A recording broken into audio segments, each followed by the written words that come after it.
Salam Sejahtera and a good day to all participants. Welcome to the Academic Visibility, the Art of Verbal and Written Communications webinar. My name is Hardip Singh Jende and I'm an ear, nose and throat surgeon and a lecturer from the National University of Malaysia, which is also known as the University Kebangsaan Malaysia. I'm your moderator for today evening and we are streaming live from Kuala Lumpur. And indeed, it is a bright and sunny afternoon here today. Now, ladies and gentlemen, if we ask around, besides securing research grants and funding, communication is a significant predicament among scientists and clinicians of today. As a result, many younger scientists and clinicians, well, myself included, find it difficult to translate our research output into materials which is easily understood by the members of the public. A stark example of this will be the COVID-19 vaccinations. There are many benefits that are being discovered by researchers, but these benefits are simply being outshined by the media and their outcry on its limited adverse effects. Putting COVID-19 aside, this webinar and forum aims to address the elephant in the room, which is the lack of academic visibility and what can be done to achieve greater academic visibility. Now, ladies and gentlemen, what is academic visibility? Academic visibility simply means the ability to disseminate academic information, access them, and recognize not only the faculties, but scholars in their significant work. Therefore, this webinar has two objectives. Firstly, to equip scientists and clinicians of the modern day on how to increase their visibility by translating research into material which is easily being understood by the general public. Secondly, to explore means of verbal and written communications that are available to us. This webinar today is being brought to you by the Young Scientists and Clinicians Network, also known as the YSCN, of the Faculty of Medicine at the University Kebangsaan Malaysia. The YSCN is a brainchild and initiative by the Dean of Medicine and by the Secretariat of the Research and Innovation, aimed at increasing the network among scientists and clinicians, which includes both preclinical and also clinical research. With that, I would like to call upon Professor Dr. Raja Effendi Raja Ali for his welcome address. Professor Raja Effendi is not only the Dean of the Faculty of Medicine at University Kebangsaan Malaysia, but an avid researcher himself in the field of gastroenterology. Professor Raja Effendi. Assalamualaikum, salam sejahtera, very good afternoon. Thank you, Dr. Gadip. Firstly, to check, can you hear me, Dr. Hadip? Yes, you're clear, Prof. Thank you so much. Firstly, our distinguished guest, Professor Dr. Senior Dr. Abdul Wahab Muhammad, the Deputy Vice Chancellor for Research and Innovation of UKM. Distinguished speakers, Mrs. Tan Xiao Chin, Dr. Mahalakshmi Arujanan, Professor Emeritus Dr. Sri Dr. Mazlan Uthman, and our own Dr. Chin Kok Yong in our faculty. It's a great honor and pleasure to have all of you with us. The very first time the Young Clinician Scientist Network has showcasing their, I suppose this is part of the academic visibility itself, Dr. Hadip, the art of written and verbal communication. For your information, ladies and gentlemen, the Young Clinician Scientist Network has been born. The age of them is about a year plus, Dr. Hadip. So that's correct. For all of the distinguished speakers here and the participants in the Faculty of Medicine UKM, which is about 49 years old, we have 20% of the workforce of academia, active academic, consists of young scientist clinical network. What is the definition of young? Everybody is young here, but for them, they are still under 40 years old. But of course, life starts at 70, so we all still very young. Age is just a number anyway. So they are very important workforce for the Faculty of Medicine, for UKM, and they have bright career progression for the future.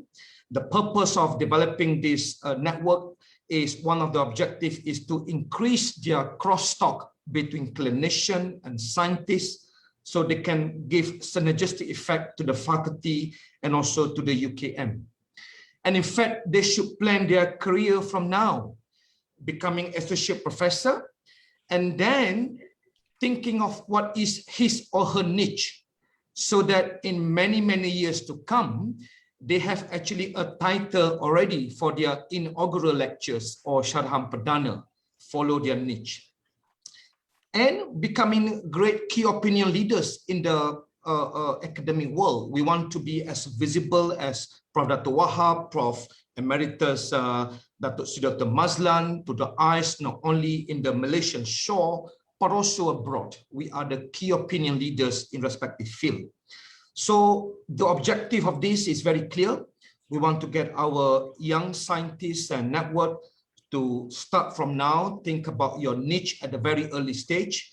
And we also know that if one published in the top 1% of the scientific journal, maybe after a couple of months or maybe a year, get what, 50 or 100 citation per year. If one written in the newspapers like The Star, 900,000 people read the same time. So the visibility is very different. Having said that, we want to be a real visibility, academic with substance, not just generalists becoming super specialized in your field. If Dr. Hardik wants to specialize in the ENT, he also must think what sub-branches in the ear, nose, and throat, rather than become generalist. I think the world is changing with the 4IR, with the precision medicine, and I think the way of working also different. If I want to share the slide, it's only one slide here. I think we experienced this before now, which is a complexity and dynamicity of working, flexible anytime, place, office could be home, home could be office. Our time is upside down. We become overworked. We don't know when to stop. These are very clearly, I listened to this presentation by MIT colleagues, optimizing productivity in time of hybrid work is really beautiful. So I think I must congratulate Dr. Hardik and the gang of having this, and we are very lucky to have all distinguished speakers, and we hope we can learn plenty from them, and not only for today, the future is now. So I think let us deep dive in every single niche of your respective field and listen carefully from the public speaking by scientists, the well-known Prof. Emeritus, Dr. Mazlan. You know, all these topics are given very relevant, and I'm looking forward for your career progression in many, many years to come. And one day, if I'm retired, I proudly can say that you guys start in 2021 with this thought. Now, 10, 20 years time, you are the key opinion leaders in your respective field. With that, I thank you again for all distinguished speakers and participants. I wish you all the best and a fruitful discussion in the first academic visibility, the art of the written and verbal communication. Thank you so much, and back to you, Dr. Hardik. Many thanks, Professor Dr. Raja Effendi, for your everlasting motivation and confidence in us. Professor Raja Effendi has highlighted that the scientists of the future should concentrate more on niche work, subspecialty training, and we should try to be key opinion leaders and have better visibility, academic visibility, both locally and also abroad. Professor Effendi also highlighted the need to be flexible in this new era, and also to overcome new challenges that we face as the scientists of the younger days. Alright, pada hadirin sekalian, suatu inisiatif bagai ini oleh jaringan saintis dan klinikal muda tidak mungkin dilakukan tanpa sokongan dan kepercayaan yang berterusan daripada Chancellery Penyelidikan dan Inovasi Universiti Kebangsaan Malaysia. Oleh itu, saya dengan hormatnya ingin menjemput Profesor Datuk Insinyur Dr. Abdul Wahab Muhammad selaku Timbalan Naib Chancellor untuk Penyelidikan dan Inovasi Universiti Kebangsaan Malaysia untuk ucapan perasmiannya pada petang ini. Dipersilakan Profesor Datuk Insinyur. Okay. Terima kasih Dr. Hardik. Bismillahirrahmanirrahim. Assalamualaikum warahmatullahi wabarakatuh. Salam sejahtera, selamat petang. Saya ucapkan kepada semua yang ada pada hari ini. Saya nampak tadi lebih kurang 100 lebih ya. Sabah dan tahniah kepada penganjur. Yang berbahagia Profesor Dr. Raja Effendi, Raja Ali, Dekan Fakulti Perubatan, ya, yang sentiasa dinamik lah. Ya. semalam saya diminta merasmikan bengkel carahan perdana. So ada lebih kurang 40 lebih profesor. Hari ini kita ada 106 future professors lah, kalau saya boleh katakan future professors di Fakulti Perubatan dan juga mungkin daripada tempat-tempat lain. Yang saya hormati juga barisan speaker terdiri daripada Profesor Emeritus Datuk Dr. Mazlan Osman yang memang tidak asing lagi, yang kita semua pihak mengenalinya. Dr. Mahalakshmi Arujanan, Tan Xiao Chin, Lisa Nur Marini M. Kamal, Dr. Chin Kok Yong, juga yang bahagia Profesor Dr. Tan Giok Chin, Timbalan Dekan Pendidikan dan Inovasi Fakulti Perubatan, Pegawai Kanan UKM, para panelis, para peserta serta hadirin dan hadirat yang saya hormati sekalian. Syukur kehadrat Allah SWT kerana dengan limpah kurnianya lah kita dapat berkumpul dan bertemu pada hari ini. Secara dalam talian, walaupun dalam talian saya rasa ini adalah satu usaha yang sangat bagus sekali. Menjayakan bengkel yang Scientist and Clinician Network YSCN Fakulti Perubatan pada tahun ini. Saya ingin mengambil kesempatan ini untuk menzahirkan ucapan syabas dan kepada jawatankuasa yang Scientist Clinician Network ini dengan kerjasama Sekretariat Pendidikan dan Inovasi Fakulti Perubatan selaku penganjur bersama kerana telah berjaya menganjurkan program pada hari ini. Dan bila kita lihat ada 100 lebih attendance, that is such a good job lah. Saya turut berbesar hati kerana diberi peluang untuk menyampaikan sedikit amanat dan seterusnya merasmikan bengkel ini, Academic Visibility, The Art of Written and Verbal Communication pada petang ini. Hadirin dan hadirat sekalian, kita tidak dapat nafikanlah komunikasi amat penting untuk para saintis pada zaman ini seperti mana yang dinyatakan oleh dekan tadi. Kita boleh menulis dalam jurnal yang hebat. Hari ini keluar Journal Science Citation Report, iaitu impact factor yang terbaru lah kepada jurnal-jurnal yang ada di dunia akademik. Kita boleh menulis dalam artikel jurnal yang mempunyai impact factor yang sangat tinggi, tapi komunikasi kepada masyarakat juga kita tidak boleh lupakan. Ramai saintis mengalami masalah untuk menterjemah hasil kajian mereka daripada bahasa saintifik kepada bahasa yang mudah difahami oleh orang lain. Itu cabaran sebenarnya, untuk menulis seperti mana yang Prof Dekan katakan tadi, menulis dalam the star as opposed to writing it in an academic journal. Sehubungan dengan itu, banyak faedah dan kebaikan hasil kajian tidak dapat disampaikan dengan jelas kepada orang awam. Ini pun satu skill yang saya rasa sangat tepat sekali lah bengkel ini cuba atasi, di mana kita nak memastikan bahawa penulisan pada umum juga dapat diperkasakan. Jadi menyedari hakikat ini, pihak yang Scientist Clinician Network mengadakan bengkel ini bagi mendedahkan para saintis muda pada komunikasi yang efektif untuk membantu mereka menyampaikan hasil dan faedah penyelidikan dalam bidang sains kepada orang awam. Komunikasi yang baik dalam bidang penulisan atau perucapan awam pastinya dapat meningkatkan pendedahan dan status UKM selaku peneroka ilmu saintifik. Dan ini juga selari dengan misi UKM, iaitu mengilham harapan dan mencipta masa depan. Dan saya percaya semua telah mendengar amanat daripada Datuk Naib Chancellor baru-baru ini yang menekankan public advokasi publik, advokasi pada masyarakat umum sebagai satu usaha yang nak diperkasakan. Maknanya penulisan melalui public advocacy ini akan menjadi satu perkara yang penting lah untuk kita semua. Hadirin dan yang saya hormati sekalian, siri webinar ini terhasil daripada cetusan idea aktiviti tahunan Young Scientist and Clinical Network Fakulti Perubatan di bawah jawatankuasa penglibatan dan jangkauan orang ramai. Penganjurannya bermatlamat untuk melibatkan dan memberikan perkhidmatan kepada khalayak berdekatan dengan kepakaran dan pengetahuan ahli-ahli YSCN. Dalam konteks yang sama, penganjuran bengkel ini bertujuan untuk menyanjung misi YSCN, iaitu pertamanya mewujudkan satu jaringan interaktif yang diiktiraf oleh Fakulti Perubatan di kalangan pensyarah-pensyarah klinikal dan pra-klinikal.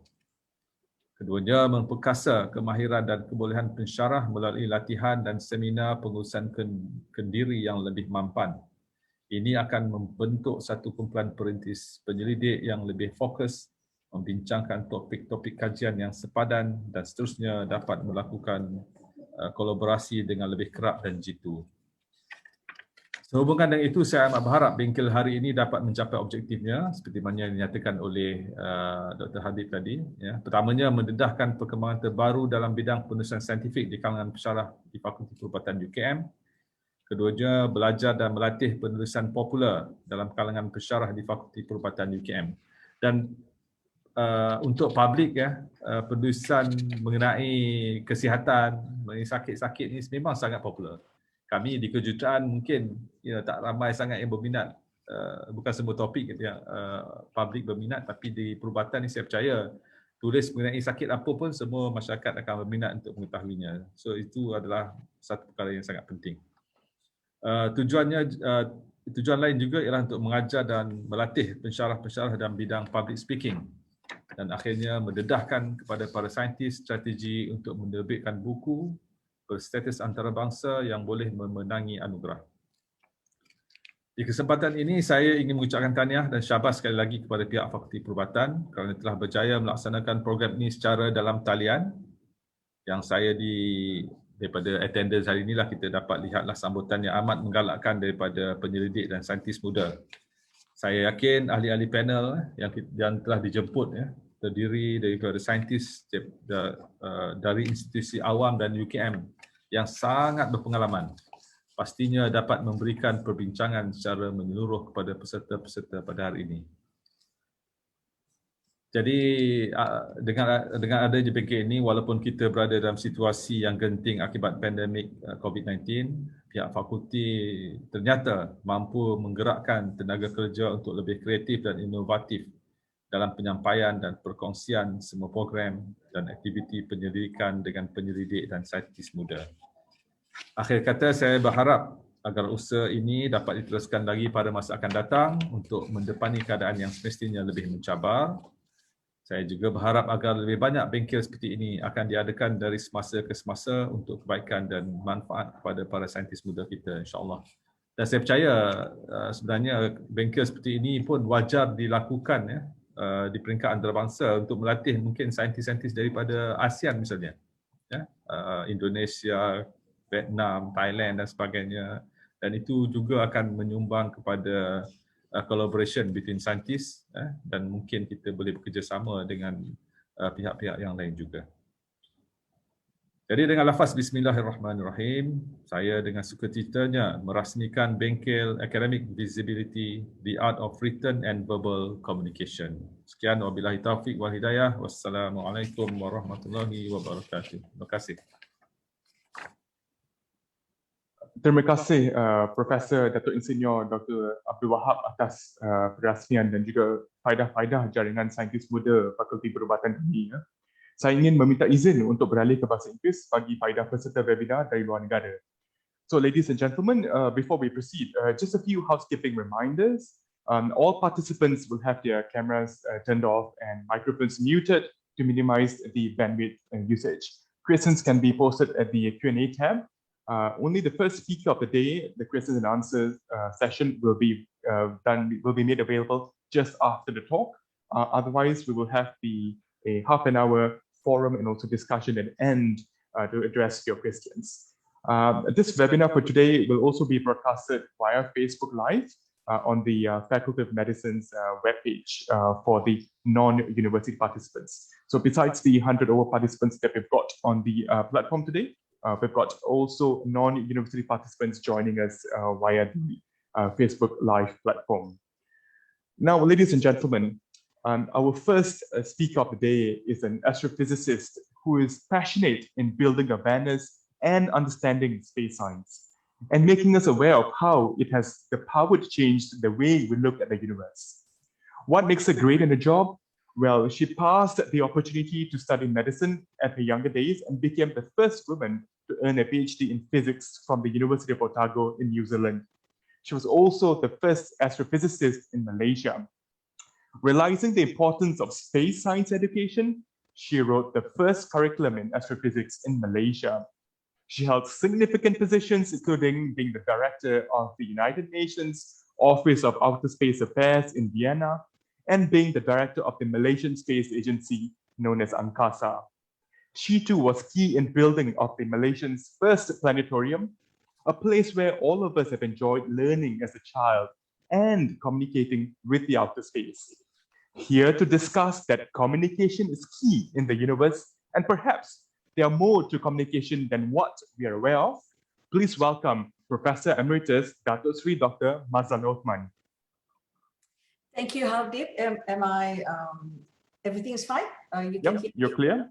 Good. Okay. Thank you, Hardeep. And good afternoon, ladies and gentlemen. It's my big pleasure to be here. I have to tell you that when Hardeep first called me to speak, I couldn't say no. Firstly, because Hardeep told me this was an occasion for young people.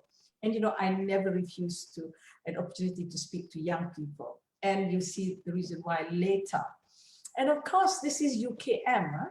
I'm Professor Emeritus at UKM. And I've always regarded myself as through and through UKM.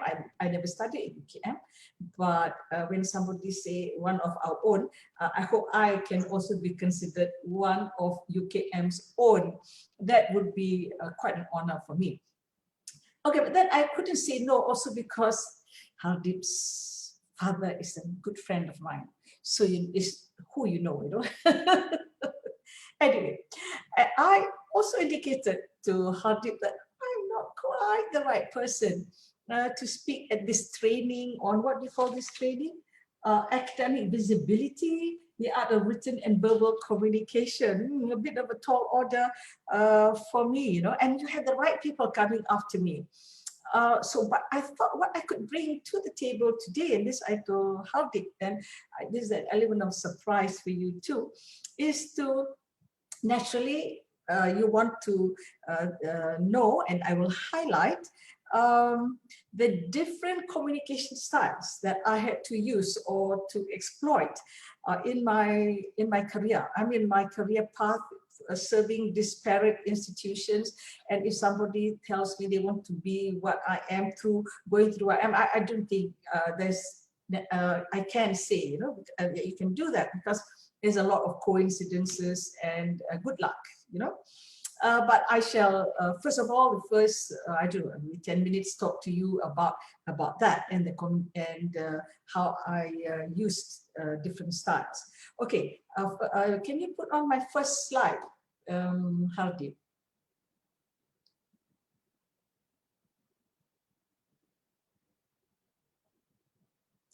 Okay, can you make it full screen, please? Yeah, okay. Now, this sort of this picture encapsulates my full career. You know, I started my career in UKM. As Hardeep indicated, I was the first to set up physics, an astrophysics syllabus. Everybody does that, you know. But what is be interesting to you is that I was, my schooling was mainly in English. So I was a English medium student. And then I spent about 9 years in New Zealand. So when I came home to teach in UKM, I struggled with my BM. And I know that I had to write most of my lectures the night before. I actually literally write it, which is okay too. Everybody does that. But I want to tell you something, that really I felt an impediment was actually I wasn't able to scold or be sarcastic in English because my command of the language was so poor. And you know, there are also times when my students were not doing their homework, I wish I could have been more sarcastic. But yeah, the command of the language, not only in the scientific way, but please don't change my slide. I'm still on my first slide. Yes, thank you. And so there's a lot that you can learn just by lecturing. Anyway, so you know that as Hardik mentioned, I was the first astrophysics and all that. Sounds fantastic, but it was really very, very hard for me. I was in a vacuum. There was no support for me in the university. There was no support anywhere, you know. And I thought about it and I reasoned to myself, this is actually not the fault of UKM. It's actually because the whole of the country did not know what is astronomy, what is astrophysics. And therefore I put it on myself that I was the person who would have to educate the whole of Malaysia on what is astronomy and astrophysics. And I started with a lot of public lectures, so mainly public engagement. So I was not too shy to talk to kindergarten, at the kindergarten or anywhere, at clubs. I also spoke to ulama, because at that time we were trying to solve the problem of this hilal. How are we going to know tomorrow Raya or not, or puasa? Because we were relying on old methods of looking at the new moon, and we were pushing for a new science, a new way, which is using science. And as you know, we finally made a breakthrough, because today you can buy your tickets way beforehand because of my group that actually convinced the government to use astronomical calculations. So I mentioned all those things, but for all of those, there were quite different styles, which I had to pick up of my skills box. But I think the one most interesting would be with the ulamas, because I could not use scientific language. And being as you see me as I am, also was an impediment to my communication. But remember that while I'm doing all this public education or public outreach, I was still having to maintain my professional, my career as a professional astronomer and an astrophysicist. I still had to write papers. And so I would go to the observatories outside of Malaysia, usually self-funded, because as I said to you, there was no support for me to travel, let alone spend a lot of time overseas. So I'm not sure, I can tell you, I'm not sure how I communicated with my scientist friends overseas, but usually after a conference where I've given my talks, someone would come up to me and say, you should come and do some work with us. And usually they would tell me too that you can come and stay with us if there's no money for accommodation and things like that. And the communication eventually led me, that scientific communication on the podium and the conference eventually led me to having permanent friends and people who are friends with me until today. At the right age of 70, I still hang on to those friends who were supportive of me when I was a young 30-year-old lecturer at UKM. I also discovered that I knew that pushing for astronomy was difficult, and I tell you, it's a different ball game altogether to try and persuade astronomy is good compared to persuade nanotech is good. And I think you know, I think you understand me. But of course, I was doing that all the time and feeling quite frustrated. But I discovered that my American friends too were going through the same things. It's not as if that while they had NASA, it was not as if people understood the importance of astronomy. So for all of us, communicating the importance of astronomy, the passion that you bring through to education, and to me, always for the young, had to be there almost every day of my life. And in fact, you see, later I became the Director General of the National Space Agency. But even at that point, with hundreds of millions of funding behind me, I had to always persuade, whether it's EPU, Ministry of Finance, or whoever, the importance of astronomy. And of course, looking back now, I had the advantage of astronomy being a new field, and it's so easy to inspire people when you talk about astronomy. But that's what I mean by all the good luck that I had, you know, that brought me further and further into astronomy. The other aspect that I should talk about before I go on to my career in the government is I was also very closely involved with the International Astronomical Union. And this is again another set of communication skills that I had to take out of my basket of skills, because I had to persuade them that we are from the developing countries. I need funding, you know, and I found friends who helped me with that.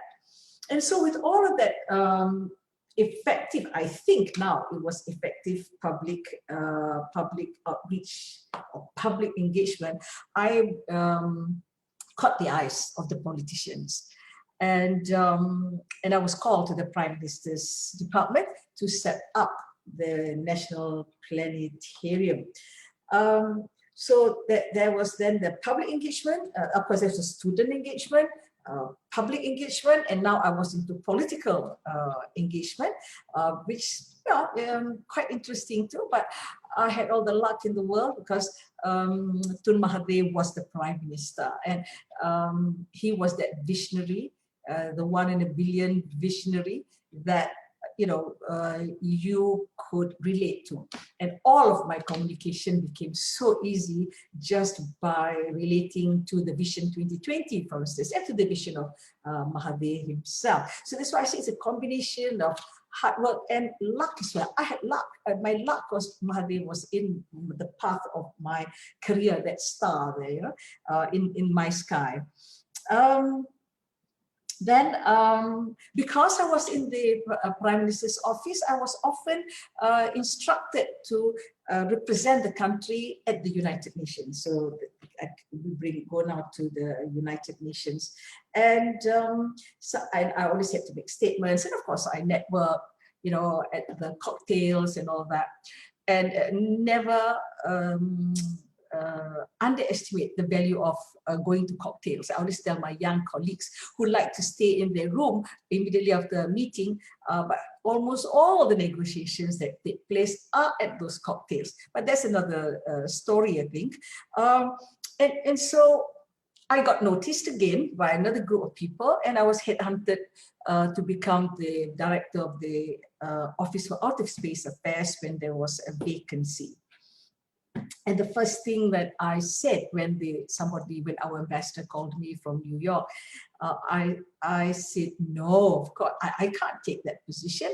I'm not suitable for it. Huh? He said to me, Maha, that's because women always underestimate themselves. But I really felt as an academic, I was not up to it. And I said that I had to think about it, especially when the job description said, sound judgment, good political judgment, having good political judgment, having sound political judgment. Sound political judgment. And I looked at it and said, that's not me. I have no political judgment whatsoever. But to cut the story short, so many things, I finally went there.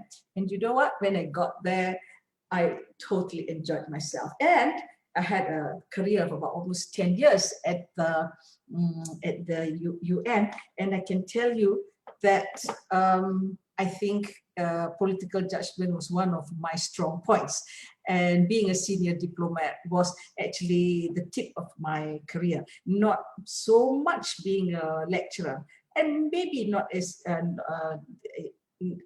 being a researcher wasn't also my forte. But let me now talk about the United Nations. Why the United Nations? And some of you will be very keen to learn what is the United Nations? How does one communicate in the United Nations? And this, I can tell you, is like a different planet altogether, the way you do things at the United Nations. Remember, they are speaking 6 languages.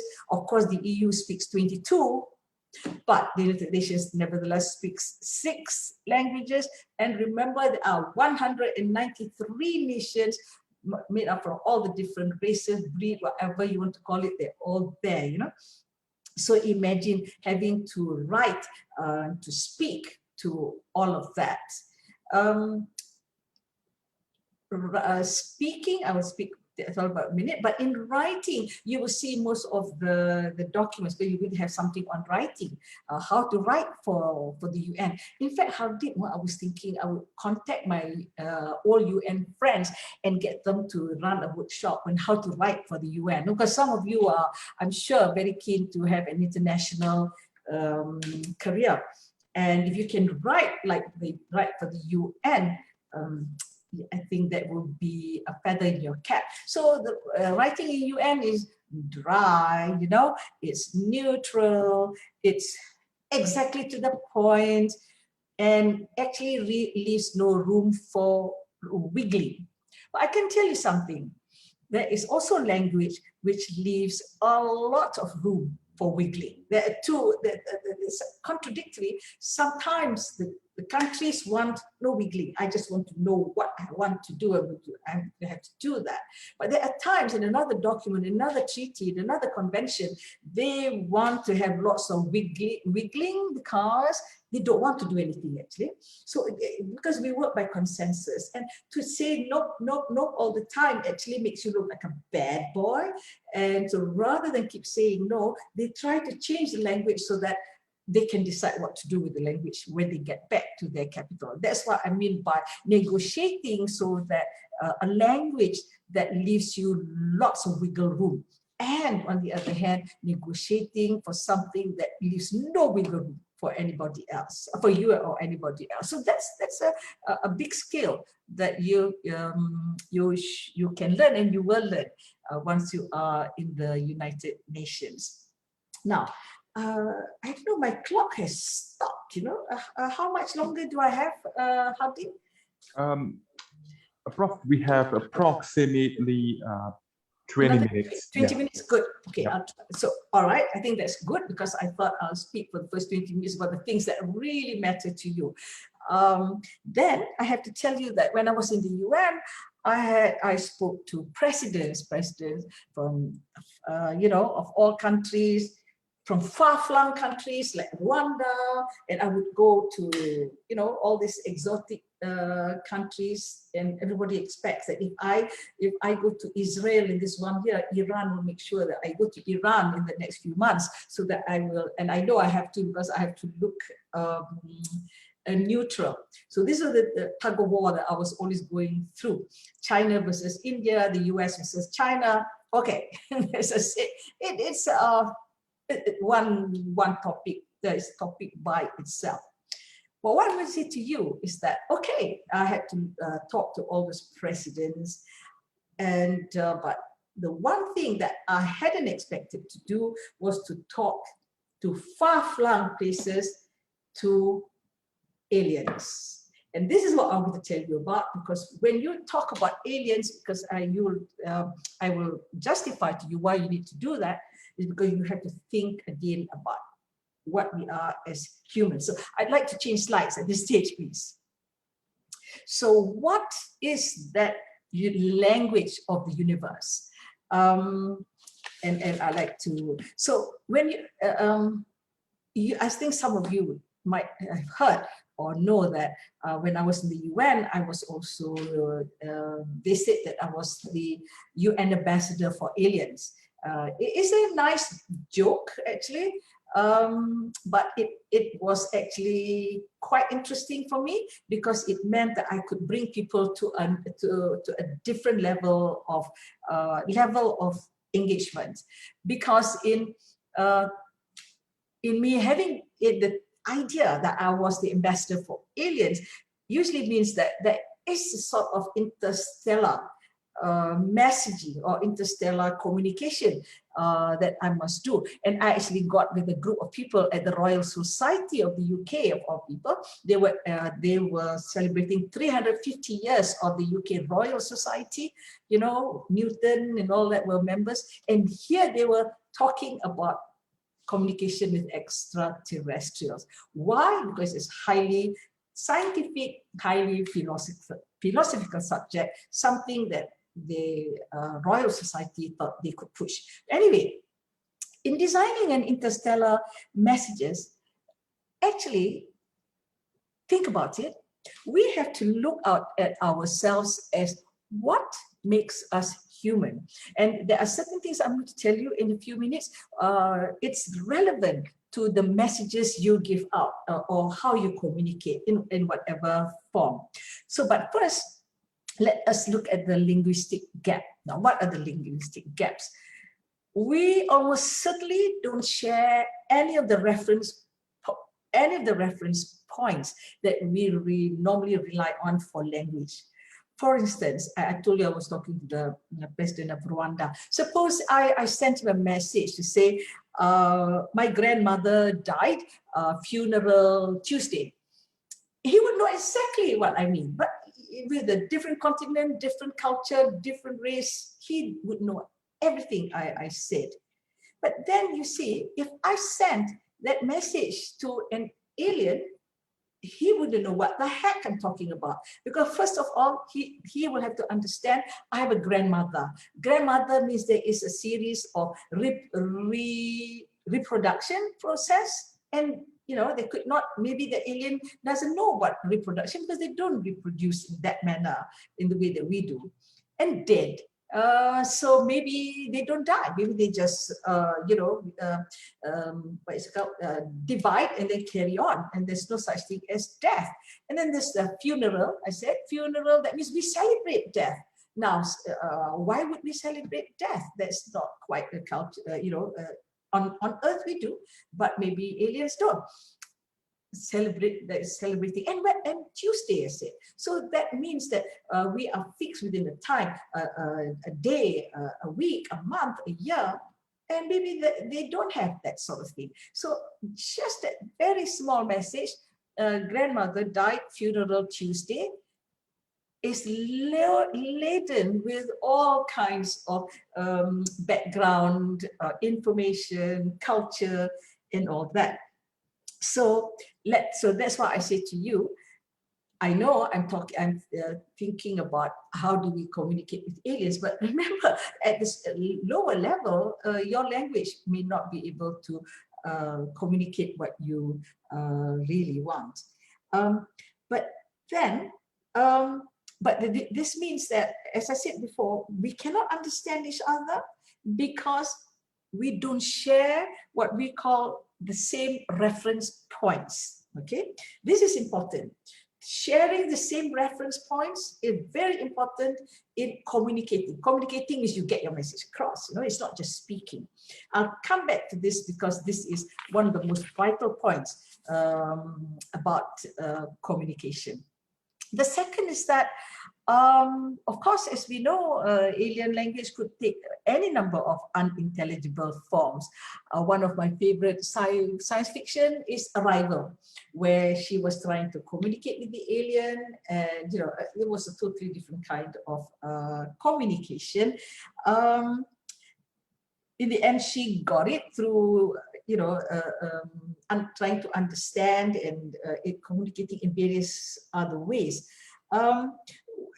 Then there might be other ways that we totally do not understand, and we are totally screwed even if we receive messages. Everybody will tell you that, oh no, we haven't received any alien messages.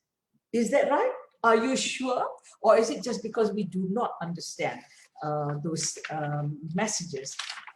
So what if, for instance, an alien civilization was trying to give us a message on a recipe, and what was this recipe for?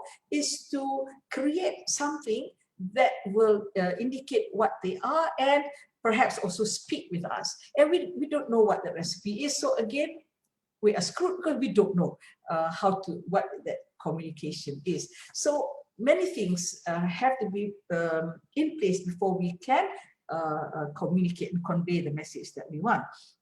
The next is that they are beyond our intellect. I know a lot of people, you cannot imagine there's anybody having an intellect beyond ours. Okay, we can think about talking to ants, or talking to a dog, and we are superior. But we could be, and astrophysicists or astrobiologists know that there are many ways by which evolution can take place, and what actually evolves at the end there would be very, very different from us. Again, I love that subject because it's, talking about what can we become in the future as well. The other difference is, as I said, is our language. So let's, you found a mummy from 5,000 years ago, and you are doctors, you do the analysis, you look at this, the body, and you say, okay, perhaps it had, some kind of bone disease, and you name that bone disease, and you say why and all that, and you understand it. But supposing you try to send that message back 5,000 years ago, the person reading it cannot understand it because you are using modern thoughts, modern ideas, modern technology to explain. And again, that the person 5,000, 7,000 years ago will not understand you. That is what I mean by we are intellectually behind, and therefore we cannot understand the words of the alien.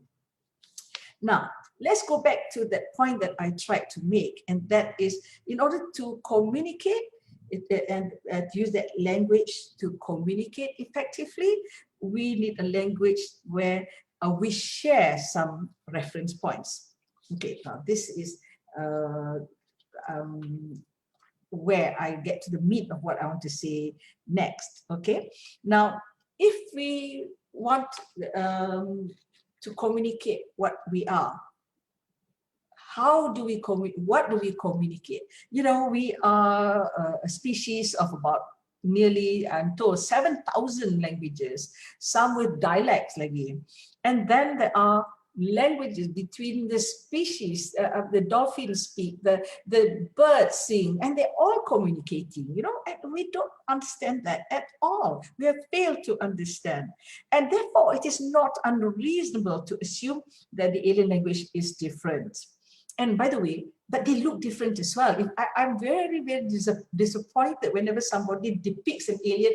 It always must have 2 eyes, 2 hands, a nose. Hey, you look at the life in the ocean, they're not looking like that at all. So why would aliens look like us, So as humans, we also communicate with sight, sound, and touch. Of course, you have written as well. So how can we begin to even imagine what extraterrestrial languages if we cannot imagine how, what sense do they use to communicate? So the best we can do actually is that we must rely on universally understood concepts. Now, if you're looking for universally understood concepts, look at this picture in front of you, where I'm talking about the language of the universe. This is the universe we live in. This is the universe the aliens live in. And actually, the study of this universe is what will give us our reference points. In other words, science is that language of the universe. And I will try to explain to you why I say that. Can you change the slide, please, Hadid? So I like to talk about science as a universal language. In other words, let's talk alien. Let's not talk Mandarin. Like today, let's talk alien. Apologies, Rob. We have about 5 minutes. Yes, okay. Now I'm going to go through some interesting slides for you in the next 5 minutes. Go to the next slide, please. We had a chance to communicate with aliens in a very meaningful manner when we sent one of our first spacecraft, and this was in 1972, where we knew it was going into the solar system. And what happened then was we wanted to find a message to send to aliens if they received this, if they ever saw this spacecraft. Go to the next satellite. Go to the next slide. No, the one before that. Yes, this one. This is what we call the pioneer plug. Of course, this would not have gone past our ulamas, and no way Malaysia could have been allowed to send this message. You can't even wear tight clothes for gymnastics. So what the heck? Anyway, so, you know, all of this, I don't want to go into the detail, is about the science. Every speck, every dot, every line you see there, I don't have time, actually tells you about the science. Now, let's see the radial points on the left. It actually tells the aliens that where we are, like you giving an address. But that address with the sun in the middle is actually what is that word? You use it against pulsars. All the things that are radio, those are information about the pulsars around us. So these pulsars will live for billions of years. They will have all kinds of characteristics. So from the characteristics of the pulsar, at that time when the alien receives it, and at the time that we give this message, actually the alien can tell when this message was sent out. And of course, there's some message there to try and say where we are in the solar system. But at the top there are 2 hydrogen atoms and but spin flips. So if you are an alien studying the universe, they might not call it science, but they call we have only one universe, right? This is our common house that we live in. So if they are studying the universe like we are, they will also discover hydrogen atoms. So how did we use hydrogen atoms to communicate with the aliens? That is what this plug is about. So next slide, please, very quickly. As I said, there were lots of things. Nope. So this Pioneer is now going towards Aldebaran, Taurus, just to show, in case anybody wants to know where it's going. But we had another chance to send another message. Next slide. And that is on the Voyager missions 5 years later. You see in the center there, on the sort of the skirting of the spacecraft, that golden thing is actually the golden, what we call the golden record. Can you skip one slide? I think you need to skip one slide. Yes, skip this. Yes, this is the golden record. The interesting thing about this golden record is not only it reinforces the science, you look at the science there, at the same address that we are showing, and the spin flip of the hydrogen atoms. It has 2 other things. One is one of the squares that you see there is actually is uranium, and they have planned to put it there. Any alien that intercepts this, they will look at the uranium, they will look at the half-life of the uranium. I think you all know about half-life, you're scientists, and they will know exactly when we sent out this this record. But then you see on the right-hand side, which is actually the record itself, the sounds of about 150 nations, sounds of waves, sounds of wind. I'm not sure human sounds or not, but then there are pictures, also images, pictures of people eating ice cream, also pictures of our DNA, messages from there also the 100, I don't know how many different languages been recorded, and music like Bach and also Chuck Berry.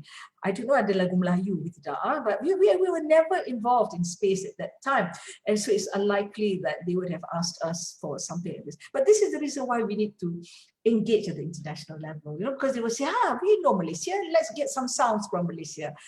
Not smells, but sounds. And so this is the way we communicated with the aliens. But where is it going? Go one slide backwards. One slide backwards. I'm finishing.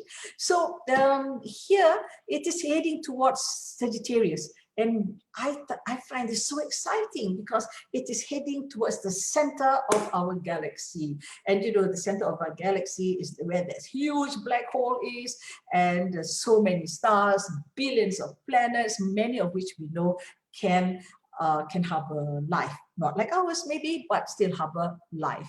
Okay, change slides again, this one, and back to the, and so with all that I've said to you, we need to ask ourselves some basic questions. And when we need to communicate with another country, another person, high above all of this is, what does it mean to be human? And sometimes you don't even realize that you're not asking this question, but you have to ask yourself, what does it mean to be human? And of course, if you're going for presenting aliens, how do you represent all of life on Earth? How do you represent the planet itself? You know, and another thing is, we must think in terms of generations. And this is extremely important for you all to know. Oh, I'm saying that this spaceship is going here, that it will take them millions of years to get there. And so things might have changed, we would be no longer existing. So any message we send out must take care of the fact that there will be some generational change. So we must look at what unites us, and not look at differences. I mean, we are all looking at too much in terms of differences between countries, between the peoples in the same country. I hope that by giving you this background, you think yourself as a human above everything else, and how you're going to do good to this world. Because some of you, when I talk about me being in the university in the first few years, some of you were not even born. But trust me, some of you will have friends or even children who will be living on Mars, maybe grandchildren. So what sort of message of the humans will they bring there? So please change the slide. And so with that, I'd like to change the slide. I'd like to show you something. So even the artists will find it hard to imagine something like this in the universe. So all of that beauty, that is the language of the universe, you know. And I hope I've given you some idea what that is and how important science is in being used as the language of the universe, and how we communicate with the rest of the universe. Thank you.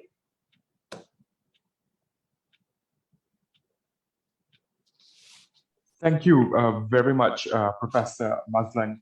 Prof, you've taught us how not to alienate ourselves and to think out of the box and to think laterally, yeah? And a few pointers that you taught us as scientists and also clinicians of the future. We need to think about public engagement, we need to think about academic engagement, and also political engagement. And with that, Professor Mazlan also highlighted the importance of social stories and also good political judgment to make use of the opportunities to improve and also improve ourselves, and also to make use of the opportunities out there. Do we have any questions? Because Professor Mazlan's got a very tight schedule today, so we'll allow questions for Professor Mazlan right now itself. If we can perhaps allow 1 or 2 questions. Okay, so we've got a question from... I know how to talk to strangers during cocktails. With no reference point at all. I think that's a good question. Yes. How do we socialize during cocktails or evening stories? I love talking about anything except space in the beginning, of course. We talk about our hobbies and about the wine itself. That's always a good point to start. And then, of course, once you establish your common points, you know, your commonalities, then we say, you know, that point you made when you went against my my point. Why not? You know, so that's where you can bring your differences when you have, I think, established some common points. I use cocktails for that purpose. Great. Thanks, Prof. Dr. Mahalakshmi's got one of our panelists. She's got a question. How if the aliens are really different in the system? They don't have DNAs. They have completely different elements. The ones are not similar to our periodic table, etc. That was what I was trying to get at in all of the what I was saying before, is that's why when you want to say who we are, we have to explain to them, this is our DNA, this is how we look physically. So the problem, as I said right in the beginning, is to if you're looking at just your physical constituents, or even your own cultural constituents, is not going to work.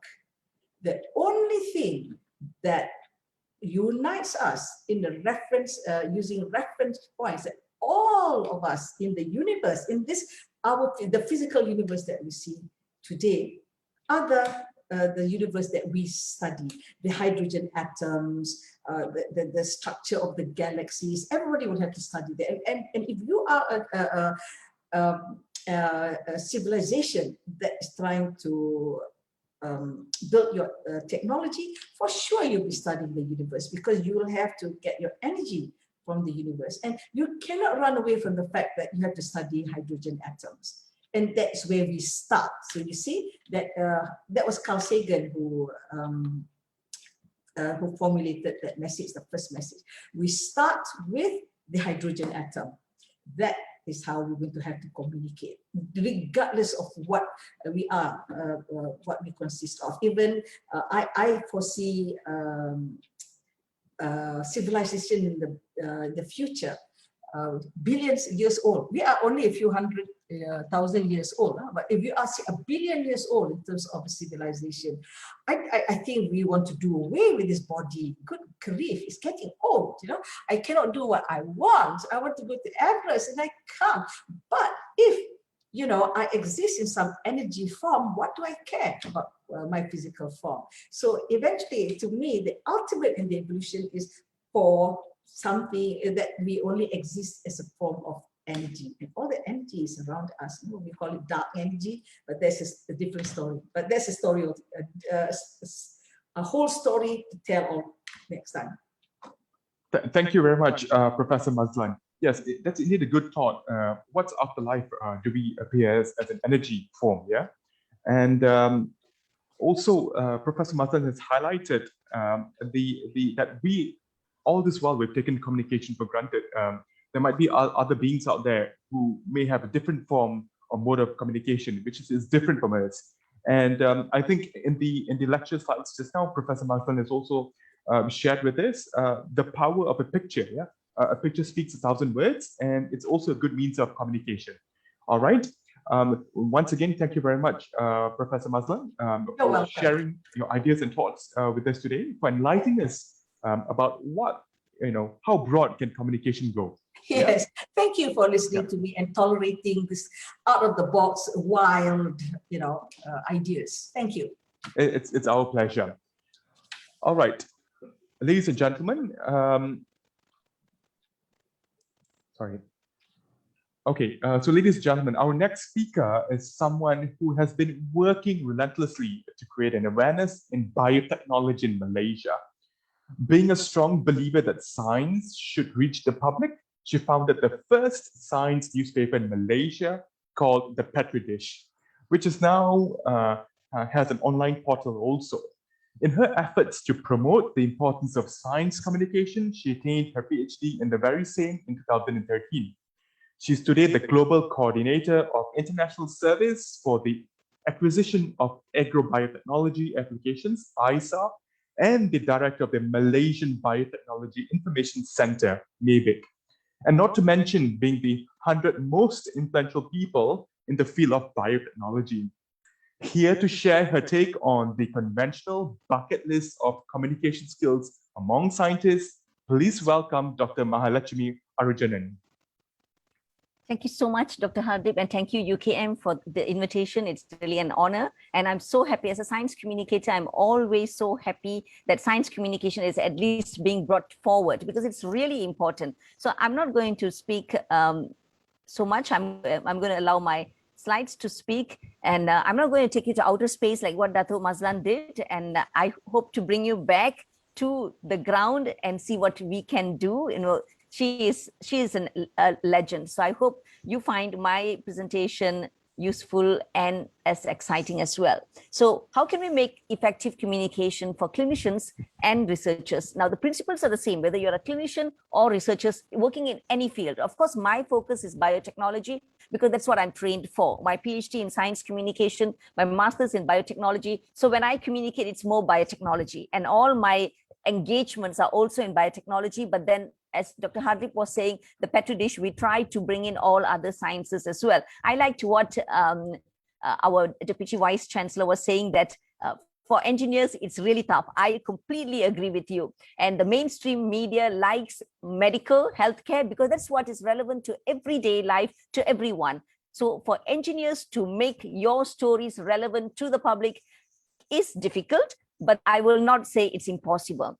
So I'm going to give you some examples, and this is not a workshop. I always do workshops and give a lot of interactive sessions and challenges. Dato Mazlan was recently in my workshop for 3 days, and for a team, and she sat in as well. So, but this is really like giving a gist of what is science communication. I hope to do more with UKM in the future.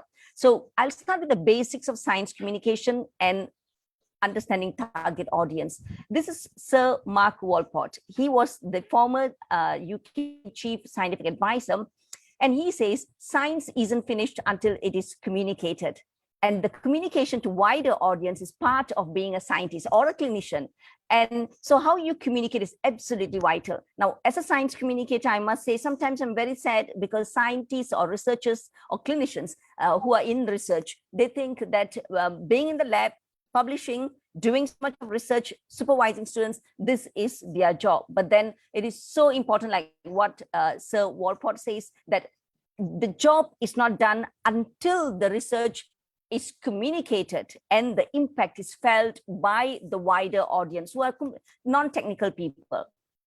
And there's also another huge misconception about science communication and corporate communication. So whenever I say we need science communication office in research institutes, we need science communication office in ministries that are related to science, which I can tell you all ministries are related to science, including Women Ministry, Transportation, Defense. Every ministry have got a science component, rural development. So this is how science is just so pervasive in our whatever we do, the job, the life, and everything.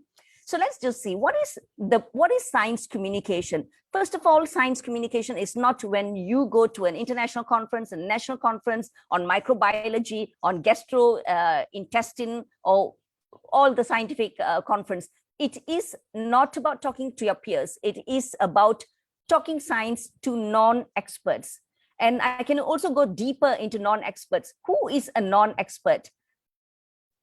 A doctor working in one field, for example, a cardiologist, could be a non-expert for a doctor who is working in ENT.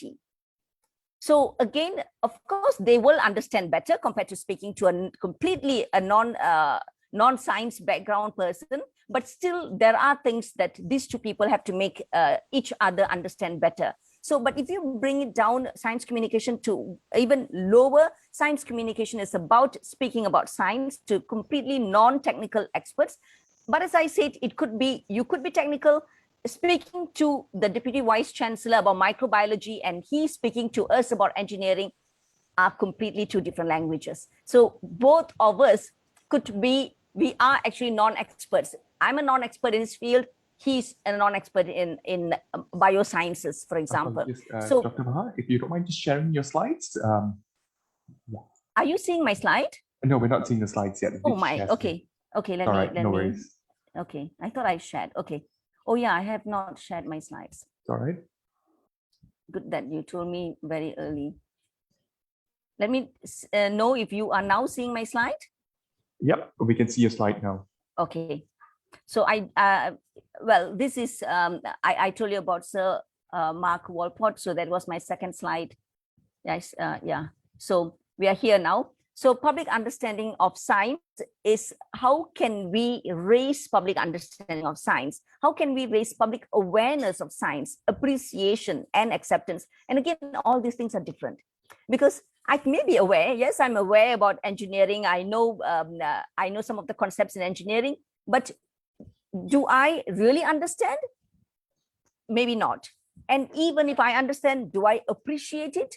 Do I accept it that engineering in this particular field is so important and it has to be more work needs to be done? Just look at vaccines. A lot of people who may be even doctors who are trained in medicine, a number of them are not are hesitant about vaccine. I think Malaysia is not so bad, but there are many doctors in the US who are advocate for anti-vaccines. So the understanding is there, awareness is there, but acceptance is not there. And I know a number of scientists who work in agriculture who are not accepting genetic modification. So you see, everything is different, and to have the wholesome of science acceptance, we need a lot of work.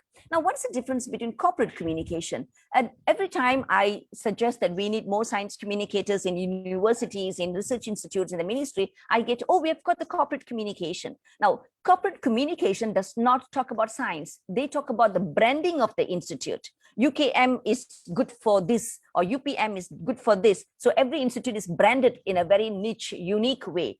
That is what corporate communication do. They do not come to the science that the researchers do and repackage that for the different stakeholders. So corporate communication is different than science communication. It will be great to have someone trained in science communication in the corporate communication office, so that this person can help scientists when scientists are approached for a media interview, for a radio interview, to write a press release, when you want to launch something new in your lab, launch a new technology, then these people will be able to repackage that for the different audience, for different purposes.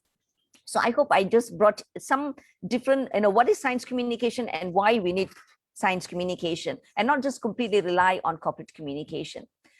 So before we even encourage or inspire scientists to go out and communicate science, the dean was saying it very nicely, the deputy vice chancellor said it, why it is important. But before we even inspire scientists, we need scientists to understand why it is important. Dr. Hardeep was saying about pitching for grants, that's all important, but going out to the public is equally important. So I'm going to tell you why science communication is important.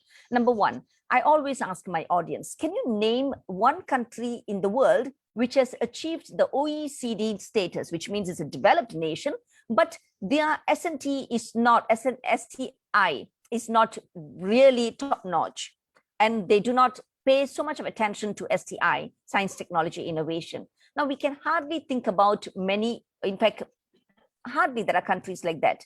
When they are developed, their science technology is also somewhere above average. A lot of policies, a lot of development, a lot of initiatives are there. So we today also see science generating economy, for example, bioeconomy, and for that purpose, any other science generates economy. Medical industry generates economy, so much of economy, including by medical tourism. So that is, how can we get economy out of science? We can only do it through by communicating science, because our politicians are not trained in science. So how can we tell them that these are all very important? We need more investment into our R&D. How many percentage is that for Malaysia? It's 0.3 or less. So we need more investment into R&D. And that is why we say we need more students to take up STEM areas. How can we get them to come into STEM, inspire them? And all this will only happen if scientists, if the experts go out and paint, I won't say the beautiful picture, but paint the right, correct, beautiful picture, because I am so passionate and I really think science is beautiful. It will pay and it can be a beautiful career. So we need to talk about this to the young people. So that is one reason why we need to communicate science. The other one, as I said, our politicians, a number of policymakers in Putrajaya, they are not trained in science, but they make the policies. Not only they make policies, they also go attend international agreement, conventions on science, many science-related conventions, and they negotiate for our country. So how can we send them as our spokesperson? So we need to engage them. We need to talk to them about policies, regulations, funding, so that science will have science-based or enabling policies, regulations that are enabling. And we know medical industry is highly regulated. Pharmaceutical industry is highly regulated. Anything to do with genetic technology is highly regulated. And engineering as well, construction, these are all regulated. But how can we make these regulations something that is workable, practical, and not stifling research and new innovation? So we need those who are involved in that to be science aware about the science, especially that particular field. We need more funding. How can we get more funding? For example, if I am a researcher in biosciences, for example, and the vice chancellor is a lawyer, for example, how can I tell a lawyer how interesting, how the impact of the research in my field? So these are important, and for me to speak biosciences, but in a language that the lawyer vice chancellor will understand, so that I can get postdoctoral fellows, I can get additional space in my lab, I can get additional funding. So all these things are important. Now, the other one is democratic. How can we democratize science? Science usually stays among the elite. Even in school, we are always like the science students are the cream of the society. And now science stays in the ivory towers. How can we democratize science? And why is it important? Because we need citizen participation. Now look at the pandemic. We need citizen participation to support the achievement of herd immunity. So if not, we are not going to get out of the pandemic. So for many things, we want citizens to tell the government that we want the funding to be spent in such a way. We want this research to be prioritized. So in a way, democratization of science is very important. Now, the other one is, which I like, is also the culture. How can we make science as a culture? Now, making science hobby, a passion, and instead of shopping is our passion, eating is our passion, how can we make science as a passion? Science literacy. What is our literacy level in Malaysia? It's very high. 98% of us are all literate. But then what is the science literacy of Malaysians? We still need a long way before we reach that.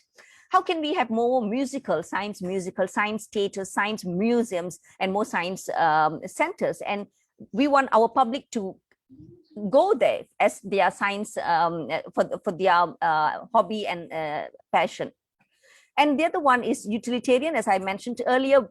No matter what the scientists do in the research in your lab, for this to come out to the people, to the market, science has to be accepted. So I always tell my students as well, what we do, we can do so many things in the lab. Most of the things are possible theoretically, and it can be brought to practical. But how can we now make the people accept that? Now, before science, we can have the great innovation technology, but for that to go into commercialization and enter market, we need many other factors is involved, like trade, politics, religion, ethics, public behavior. All these things are related. Not only science is not just accepted because it can be done, but then it has to be feasible, economically feasible. So for all these things, we need to communicate science. So now the scientists might say, now all these are all good, it's all important, science communication is important, but that's not my job, because I am really not trained to do science communication. My core duties is to teach, to publish papers, to supervise students, to do consultancy, to do administrative work, and to do research. So how can I communicate science with all these other duties to do? And what are the benefits to me in communicating science? So actually, science communication has got a lot of benefits. Now, one of it is industry collaboration. We all know no public research institutes, even in the US or in Europe, in developed nations, it's not easy for them to bring, say, a vaccine, a drug to the market. They need so much of funding, and industry collaboration is sought. And how can we pitch our industry research to the how can we pitch our innovation to the industry, so that we can convince them that there is a value for them to put their money in and to work on our whatever we have done and bring it to the market. So the public-private participation is so important, and also to have spin-offs from universities. And this is how bioeconomy actually developed in countries like Europe and in the US, where the spin-offs became startups, and these startups became bigger companies. And a number of university professors are CEOs of such companies. And this can only happen if we start communicating outside our peers, to the industry, to investors, so that all this economy from science will happen. Now, the other one I've already mentioned earlier, you can be doing such great job, but then when it comes to regulation, your work is stifled because the regulation does not allow you, give you the freedom. And for that, again, we need to communicate science so that the regulation supports our research. And this does not mean we are compromising on safety, but there's certainly regulations that are enabling. Now, I've also mentioned funding. Now, I always say gone are the days when funding just comes from the Ministry of Science or Ministry of Higher Education, Ministry of Education. Today, funding comes from angel funding. People have got so much of money and they're looking at viable research where they can put in their money. And crowdfunding, people are doing crowdfunding from the public who really believes that this is so important and I believe in this technology, we need this technology and I'm going to put in my money. From corporate funding. So for all those things, we need to communicate science. Now, the other one is to garner attention. This also overlaps with the other things, public acceptance, institutional support. Like what I said, I want my vice chancellor who is trained in law to put in more money in biosciences so to garner attention. This attention can be from investors, from market, from public, from politics, politicians. So we need to communicate science. And the other one is civic scientists. Now, I'm always frustrated that we have so many social media influencers. We have so many influencers, celebrities out there. But what we need is actually scientists as influencers. So these scientists are seen as civic scientists, not scientists who are just doing research, but civic scientists who have got a civic obligation. So they play a role as a role model. They become an idol for younger generation, not only students, but then those in early career research. And they also become a spokesperson. They sit in panels, in committees, in the government, international committees. So we have scientists to speak for us, to speak for our work, policies, regulations, and funding, and so on. So you see, these are the areas where talking about science and getting into science communication, it really brings back the benefits at the personal level. So let's just see the traditional role of doing research and then scientific communication. I always distinguish scientific communication with science communication. Science communication is talking to outside our colleagues. Scientific communication is speaking to our colleagues. So what scientists do, research, and then it's published in the journal and it reaches the peer. Now, this is very important because without this, science will not grow. The body of knowledge will not be expanded. Our research is critiqued, and that leads to advancement of research. And also, of course, it supports our personal advancement, like what the dean was saying, from a lecturer become associate professor and then become a professor. Now, that's all important. But can we also, with that, can we also add on where research also goes to popular science? Now we have got a panelist from the Star. Can we also write to Star about our research? Repackage it, of course, not in the same language as how we write in journals, but repackaging it. And who does it reach? Our peers will certainly read it.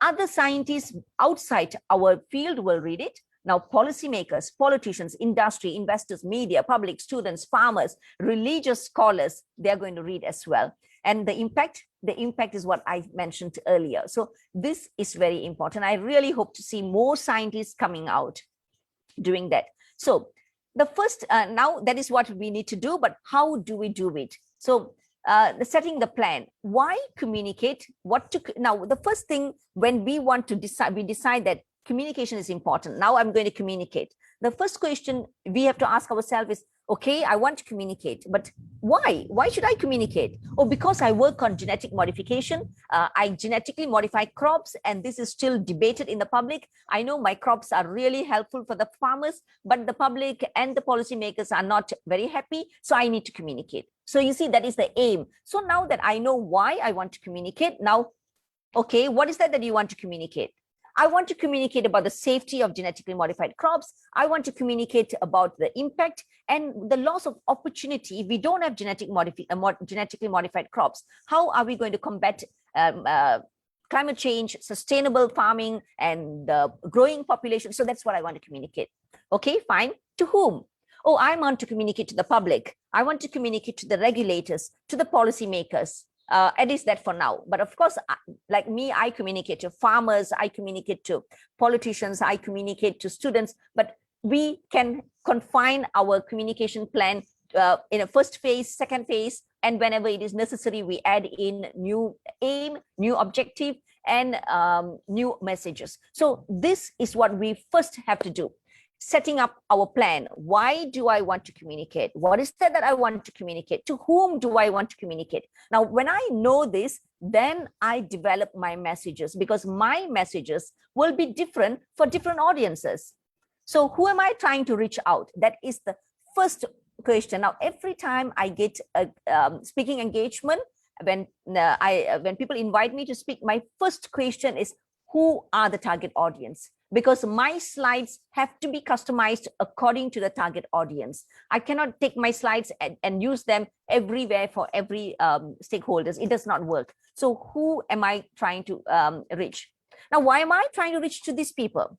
Today, I'm talking to a group of scientists. Why am I reaching out to these people? So I must know. And how do I speak the same language? Prof. Maslan mentioned this very well. How do we speak the language?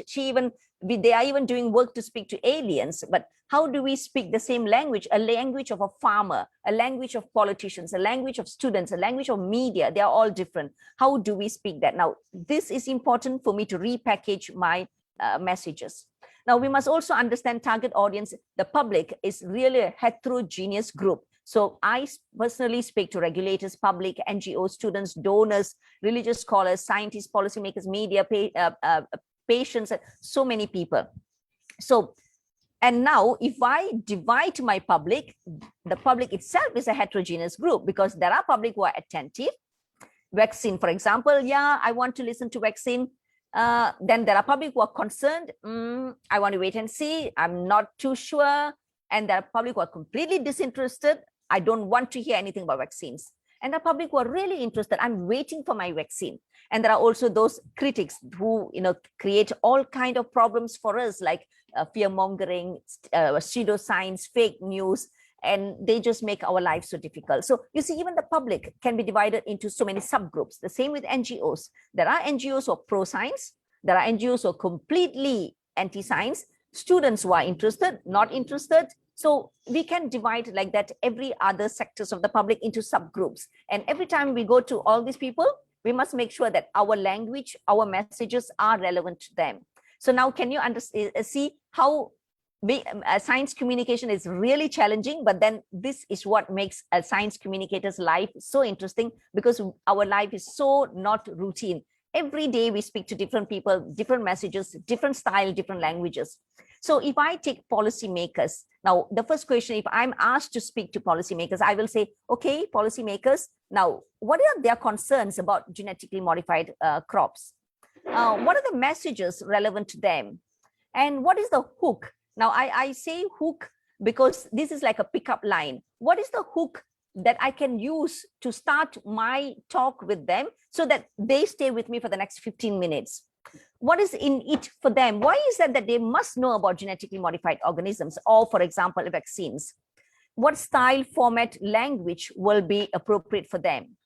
How can I gain their trust? Because this is so important. Now, let me tell you, our credibility, we have got a PhD in this field. I worked in this area for, say, 15 years. Some of you have been in your area for 20 years. But sometimes all this does not matter. If they don't trust us, no matter how much science we bring to the table, they're not going to trust us. They are going to go to, that is why all these NGOs are so popular, because they connect with the audience, they connect with the public. Now, what tools can I use? Can I use Facebook for farmers? Can I use Twitter to speak to religious scholars? So everyone has got a different tool that will work. Can I bring my primary article that was published in Journal of Microbiology to speak to to a minister, to the Prime Minister? So it will not work. So I need like a policy brief, a one-pager. Now, who is the best communicator? If I want to speak to the Prime Minister, for example, it does not have to be me all the time. It does not have to be the scientist all the time. the communicator could be just say, if I want to talk about genetically modified crops, for example, the communicator, the best communicator could be a farmer going to the Prime Minister, telling the Prime Minister, look, climate change, with climate change, all my crops are not doing well. All these traditional seeds are not doing well. I need new technology. And this is how much I've lost. And because of that, my children are not going to the university. They are not even going to the college. So you see, a farmer will be a better communicator than a scientist. So we need to understand that. So you see, with all these things, then I come out with a strategy. How do I communicate to the public? And that goes for every other topics as well, whether it's vaccine, whether it is something in engineering, it is the same. So now can you imagine just one stakeholder and I have to think about all these things? So if I were to work with 10 other stakeholders, every day I have to think about new communication strategies, new messages, new tools, and I have to also recruit communicators, spokesperson to speak for that particular agenda. So what is important for science communication is empathy. Empathy is so important that only then we can talk to the anti-vaxxers or those who are hesitant and say, look, why vaccine is so important. We have to have empathy to them. Now, there was one doctor in the Facebook, she said, if you don't, because at that time, a lot of among the public, they did not trust how the government were identifying the death. Like some people have comorbidities, right? They have a heart attack, they have got heart problems, and then they're also COVID patient. And when they die, the government say that KKM says that they have died of heart attack. Now the public gets very worked up. Now you are not telling us the truth. Actually, there are more deaths because of COVID. He has died because of COVID. But then that, of course, doctors, you know better, right? How do you relate the death to what is the causation, what actually caused the death? But then there was a doctor in the social Facebook, and she said, now stop commenting on all these things unless you learn how to analyze an X-ray, unless you learn how to analyze a blood test. Stop commenting on all these things. Now that is very arrogant because you don't have empathy. I'm not a doctor. I'm not trained in medical, and when I have all these concerns, it is the job of the doctors, of KKM, to tell people this is how we do it, and that is why we announce that, pronounce that this death is because of heart attack and not because of COVID. So we have to have empathy. We must understand that these people are not trained in the same field as we are. They do not understand the language, the jargons, the figures, the charts, the reports that we are reading. It must be relatable. So whatever science that we are speaking to the public, it must be relatable. Now, if I talk about a new technology in agriculture, for example, and if I talk about what is so beneficial to the farmers, but I'm talking to a group of consumers now, or mothers who are always thinking about the safety of their children. Now, if I talk about why this innovation is so important, because it can grow faster, it can be resistant to pests. Now, these consumers, it doesn't relate to them because for them it's about safety. So I have to make sure that my examples are relatable to the audience. Trust is important. So how do we build the trust? Trust is not built just with our PhDs and where we are trained and how long we're trained, but by showing that I'm also just a human being like you. I'm a mother like you, and I've got the same concerns. So this is why humanizing is very important, which a lot of scientists don't do. We don't talk about our personal matters. I'm not saying you have to really go down to a real personal things, but at least we can say, look, I'm also have children and I cook at home. So I'm also equally concerned about the safety of new products, new food, food made in the lab, meat made in the lab. I'm also equally concerned, but then, all this study shows this. So now we can relate, we have got empathy and we have got trust. So all these things also brings back to people, they can believe us more and we become more convincing. So, and that finally brings to the credibility, our credibility. We have got the training and we are also just like them. We have got a lifestyle, everything just like others. So the first thing, when we ask any scientist, what do you do? They'll immediately go into zoom in into the area that they work, and they're very passionate about it. And the scientists, all of you are so passionate, but you zoom into your particular area and you speak about that. Now that is not comprehensible and understandable to the audience. What is most important is not what you do, but why you do it. What you do is, okay, you do that, yeah, so what to me? I'm a lawyer, and I don't understand science. I stopped studying science after Form 5, or even from Form 3. I went to art stream. So I don't understand. What are you doing? And why are you doing that? So the why is so important. So try to always start our conversation with why I'm doing that, and then what I do and how I do. So you see, a lot of companies talk about what they do. Many companies know how they do what they do. So, just like scientists, we all know the materials method is so important for us. That is why it comes on the top of the paper. But very few companies clearly can articulate why they do what they do. And this is what is important. Why do we do what we are doing? So start our conversation with why, and then move out to how and what. Now that conversation will be remarkable, instead of the traditional conversation where it's very conventional. What I do, how I do, and then finally, why I do this, because climate change is really bad. So my innovation will help climate change. So it is, try to be inside out. And that makes our conversation very relevant to our audience, and it creates empathy. Now I feel that what you're doing is really important. I feel for you. I want to be part of it. I'm acceptable to what you're doing. So now let's just quickly go to the pickup lines, hooks, or some analogies. The hook, as I told you, is what is a pickup line? How a boyfriend will use a pickup line to ask a girl for a date. So how can we make our audience read from the first paragraph that I've published in the Star, for example, until the last paragraph? Because a lot of time we know that the attention span is short, and they will only read the headline and then, oh, okay. And a lot of time headlines can be misleading, or they read the first paragraph and then, okay, I'm not interested. But even if you are speaking for an hour in a TV program, how can we get our audience captive, glued, and they want to listen to us for the next, that 1 hour? The pickup line is very important. The hook is very important. So hey, this is very exciting, it's very relevant, and I've been always thinking about this, so I'm going to listen to get my answers. So the pickup line. So how do you get your pickup line? Now you have to, these are not done overnight within 30 minutes, although I give all this as interactive challenges during my workshop, but this, you have to really sleep, eat, and drink, and your research, so that in a different way. I know you all do that, but in a different way, put yourself on the opposite page and look at your research as a public and say, what is cool about my research? So the hooks can be different categories. You can choose one of it.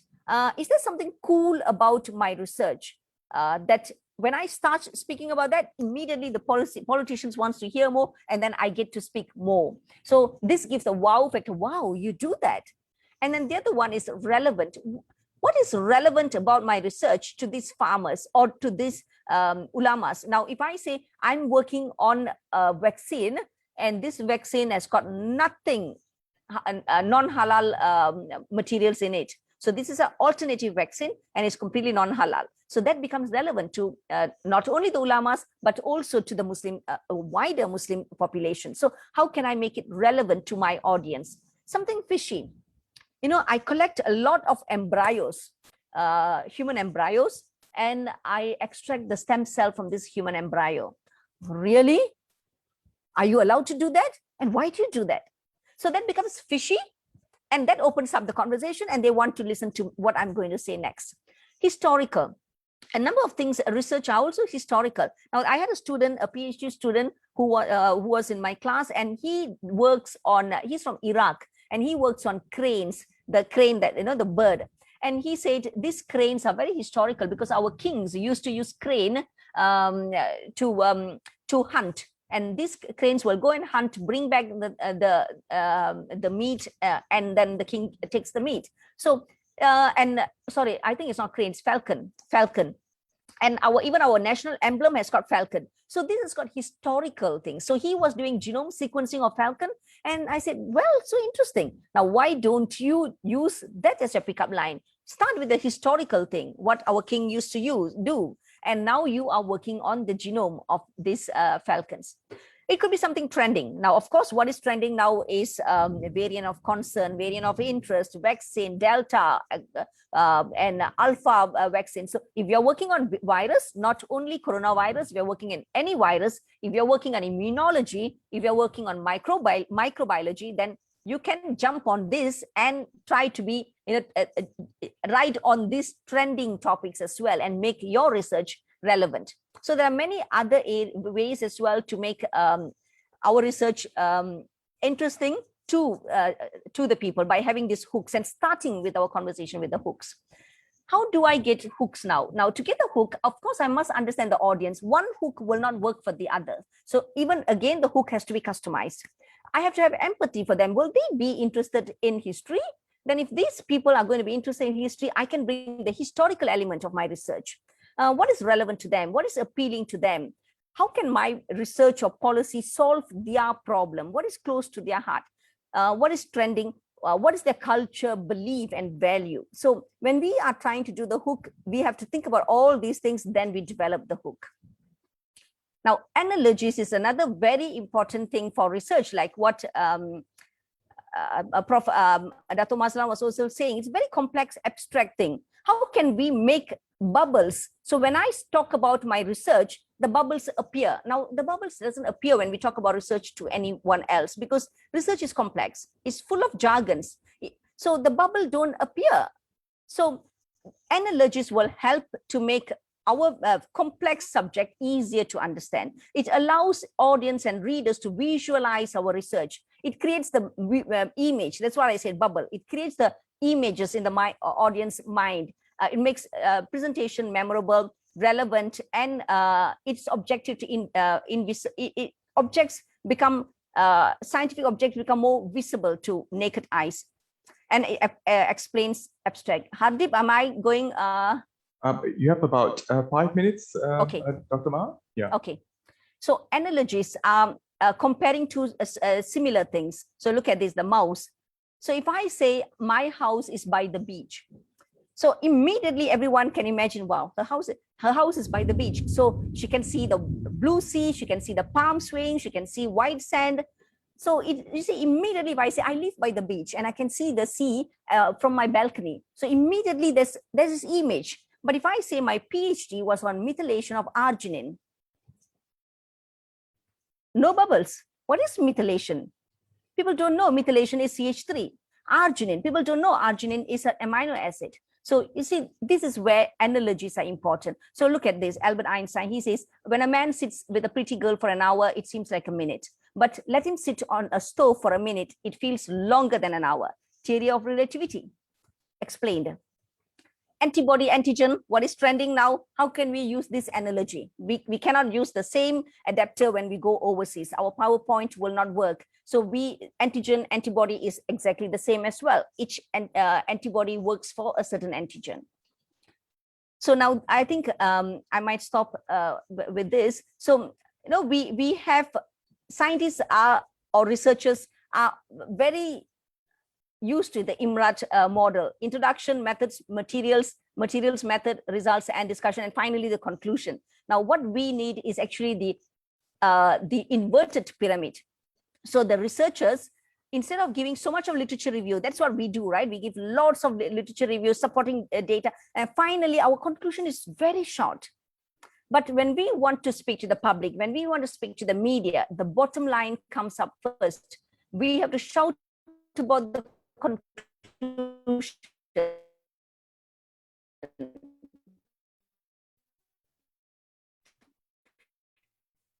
And then when people are interested, details comes in. So and then when we go for interviews, it's also the same thing. When we are called for media interviews, when we are talking to a journalist in radio, in TV, so we start with the wow factor, and then all the other, the problems, the solutions, the method, and all those things, and we end with the wow factor. And that makes our communication memorable. to people. So this is how we communicate. I cannot go into detail because it requires another workshop. Storytelling is another very, very important. I can't undermine storytelling. Science has to be communicated in storytelling manner, not in graphs, charts that people don't understand. And then we have got a slide with full of charts, and then we go, don't worry about the chart. I'm not going to talk about this chart, but then why put it on the slide? So we need to convert our charts. We need to have, stories, data reaches the head. And not a lot of people outside our field, they don't think about the head with the head, they think with the heart. And that is why vaccine hesitancy is there, because people think with their heart, with the emotion, with all kind of things. But when we have data with stories, then it reaches the heart. So I'm not saying storytelling is just fictional like a Hollywood movie. It must come, story is real stories and with data. So then it reaches the people's heart, and people will be able to accept it more. And this is where if we add a little bit of emotion to our story. So this is, how when we talk about data, how much our brain is activated, but when we tell a story, how many other parts of the brain is activated, and it becomes people become alert. So this is important. So this is how you make stories. So you have quotes, active quotes, what the scientists have said, what the farmer has said, what the religious scholars have said, anecdotes, real stories, and of course the facts. So we need to personalize. Hardeep, I'm ready to stop anywhere. I've got other things, but I'm okay to stop because I think I cannot do this in a short period. Sure. Well, we can give you perhaps 1 or 2 minutes, Okay. Dr. Maha. Yeah. Okay. So you see, facts is credible, right? We all know facts. Our primary journals and literature review is all backed by science. Now, quotes, when we say this farmer said this dengue survivor said this cancer survivor said this about this innovation. Now that becomes active. Or even this vice chancellor said this. So that is why when we write press releases, we must have active quotes there. The vice chancellor said this, or the PI, the principal investigator said this. So that becomes active and it becomes personalized, and it feels it shows that there's a real person behind this science story.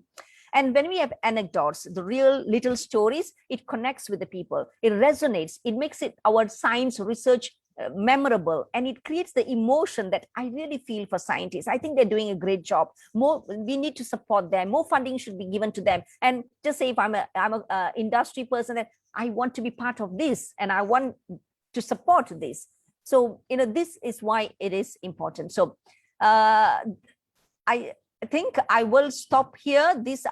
I wanted to go into the common mistakes made by scientists, but I don't think I will have time, Hardeep.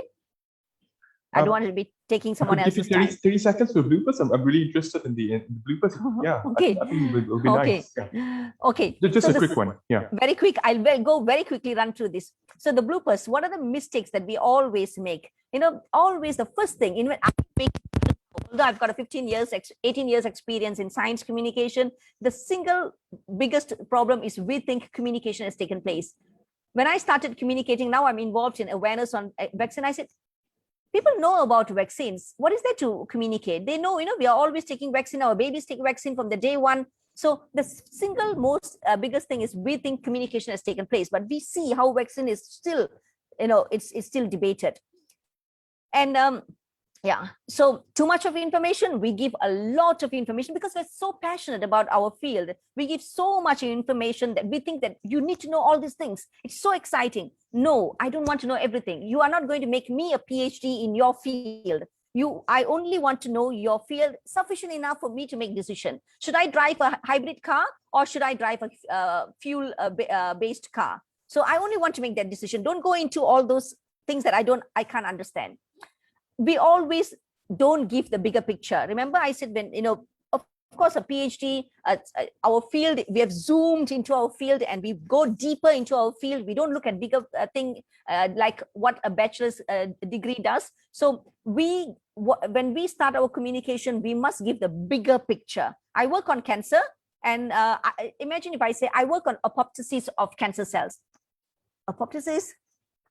I don't understand. But if I say, you see, cancer, you know what happens? The cell commits suicide because of this. So if I give that, then, oh, really? I didn't know that. Oh, is that how we can prevent cancer cells from? So, okay, I have to go really fast. But you see, what I'm saying is give the bigger picture. So if I give you just that picture on the right-hand side, you don't know what is it soil? Is it some bacteria? Is it some mountain but actually it is part of the cake. So if I tell you this is how a cake looks like, and you see this is the topping, I use some chocolate flakes, then you understand. I'm just giving an analogy. Now, don't dumb down science. Okay, the other one is when science communicators like us will say, keep it simple, and the scientists will just go down. Sometimes they go to the extreme that they really keep it so simple that there's no science. Please remember that the public is still curious about science. They still want to know science. So don't dumb down science, just build up. Instead of dumbing down science, build it up. Okay, so keep it short, simple, no jargons. Now, no jargon does not mean don't use jargon at all. Now, let me give you an example. DNA. How come DNA has become a vocabulary, English vocabulary? You know, DNA, makan is in our DNA, football is in our DNA. People speak like that. Today, RNA has become a vocabulary. How is that so? So use jargon, one or two, which is really the signature jargon for your research, and keep explaining, reinforce the same jargon again and again, so that becomes a vocabulary for the public. Okay, no one size fits all. As I said, customize your message. And yeah, I think if we can't communicate what we do, then this is not what I say, but this is what Albert Einstein says. We don't really understand something unless we can explain to our grandmother. So actually, I'm done. Yeah. Great. Thank you, Hadi, for the extra time. Spot on. Thank you. All right. Yeah. Thank you very much, Dr. Maha. And Dr. Maha spoke to us about the two different types of communication. We have science and policy communication, which is basically the understanding of science. And we have got corporate communication, which is basically the branding of science. And Dr. Maha also spoke to us about the benefits of science communication. It's good. It's used for funding. It's used for industry collaborations with MOUs, etc. It's used for to gain attention, mainly social and also political attention. And these are the wide benefits of science communication. And when trying to communicate, Dr. Maha shared with us three main important plans that we got to have. First is to set the scene, set the plan. Why are we doing something? What are the aims of doing it? Once we've got that clear, then we can bring up the hook. And the hook is basically the pickup line. Yeah, like all of us would have had some pickup line when we met our partners last time. And make sure the hook is strong and you can unhook it, yeah, and get the attention of the readers or the viewers. After we got the hook in, you then tell your story with data. All right. So, ladies and gentlemen, we will allow question and answers at the end of our session for a forum or a panel discussion. With that, let's go to our next speaker. Now, ladies and gentlemen, a writer's block may occur among the greatest of scientists and also clinicians. Ask us to write a research proposal at any time, we will do it. But when it comes to writing an article, we fret. Our next speaker for the day is an eloquent writer. She has made the dissemination of medical knowledge easy, reaching out to many readers on a daily basis. Being the deputy editor of health of the Star Media Group, she is not only a writer, but an educator in health. She has brought many clinicians and scientists to be comfortable with the pen and not sound too lunatic, including myself. She will be discussing the role of that we play in writing an article for the media, namely the newspaper and the magazine. I give you Madam Tan Xiao Chin. Hello, everyone. Thank you for that kind introduction, Dr. Hardip. Good afternoon to everyone. I hope you guys are, still with us. Although after Dr. Maha's exciting presentation, I think anyone would still be awake at this time. And I have to admit, when I saw the progression of the schedule, I was a bit worried because I thought that she might cover quite a lot of things that I would want to cover. And I think I was not entirely mistaken. And she has actually covered that much better than I have. So, when you listen to my presentation, please do keep in mind all the things that she has said. So, so I was given the task of talking about translating science into popular writing. Writing, of course, is just one of the ways, many ways of communicating, but I think that as academics, writing is probably one of the ways that you are most familiar with of communicating. Now, so why write? Just now, Dr. Maha gave the larger picture, the wider concepts of why you should write, like, political, economic, culture, utilitarian, and democratic. So I've actually gone in more into a more individualistic level. So you should write to share your knowledge and expertise with the public, and also to increase awareness of your research or a particular topic within your area of expertise. I mean, you have taken all this time to study so hard, work so hard, develop your knowledge. Why not share it with other people? And let them know what, and especially in this new era of the knowledge age, where knowledge is really power. Share a bit of the power with the public.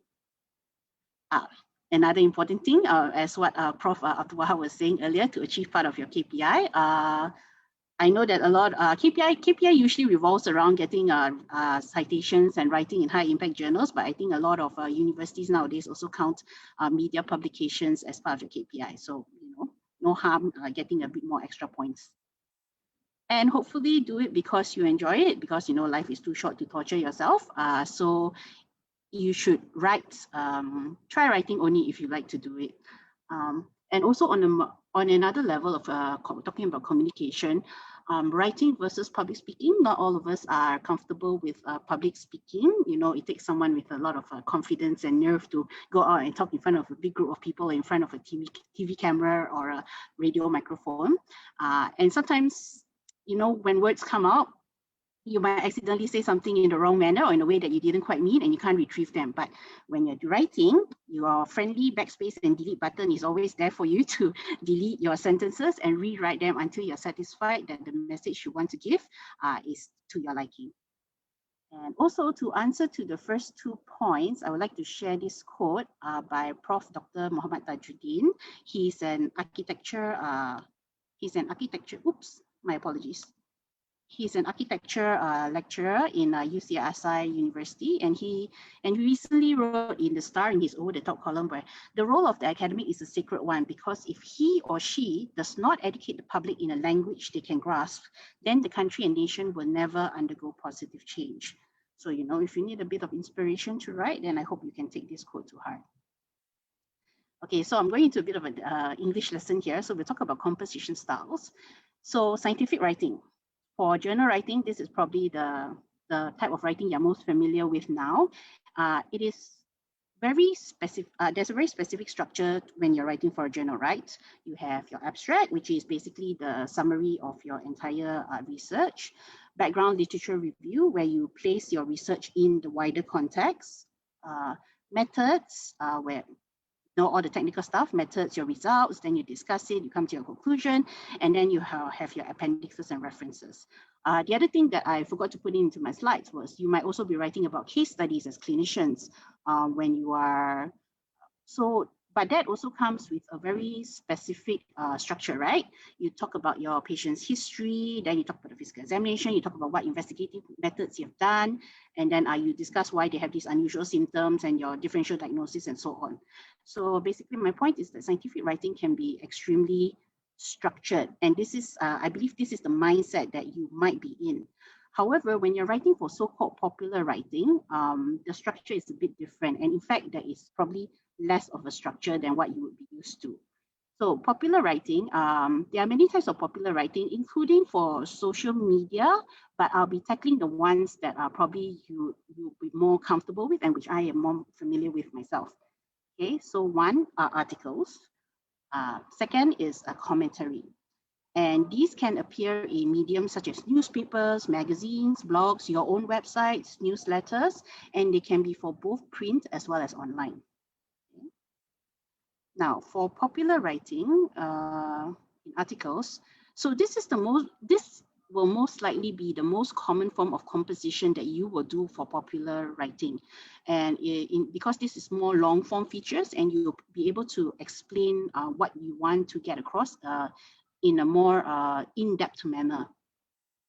And it's usually to raise awareness, to educate the public, or to share, new research findings.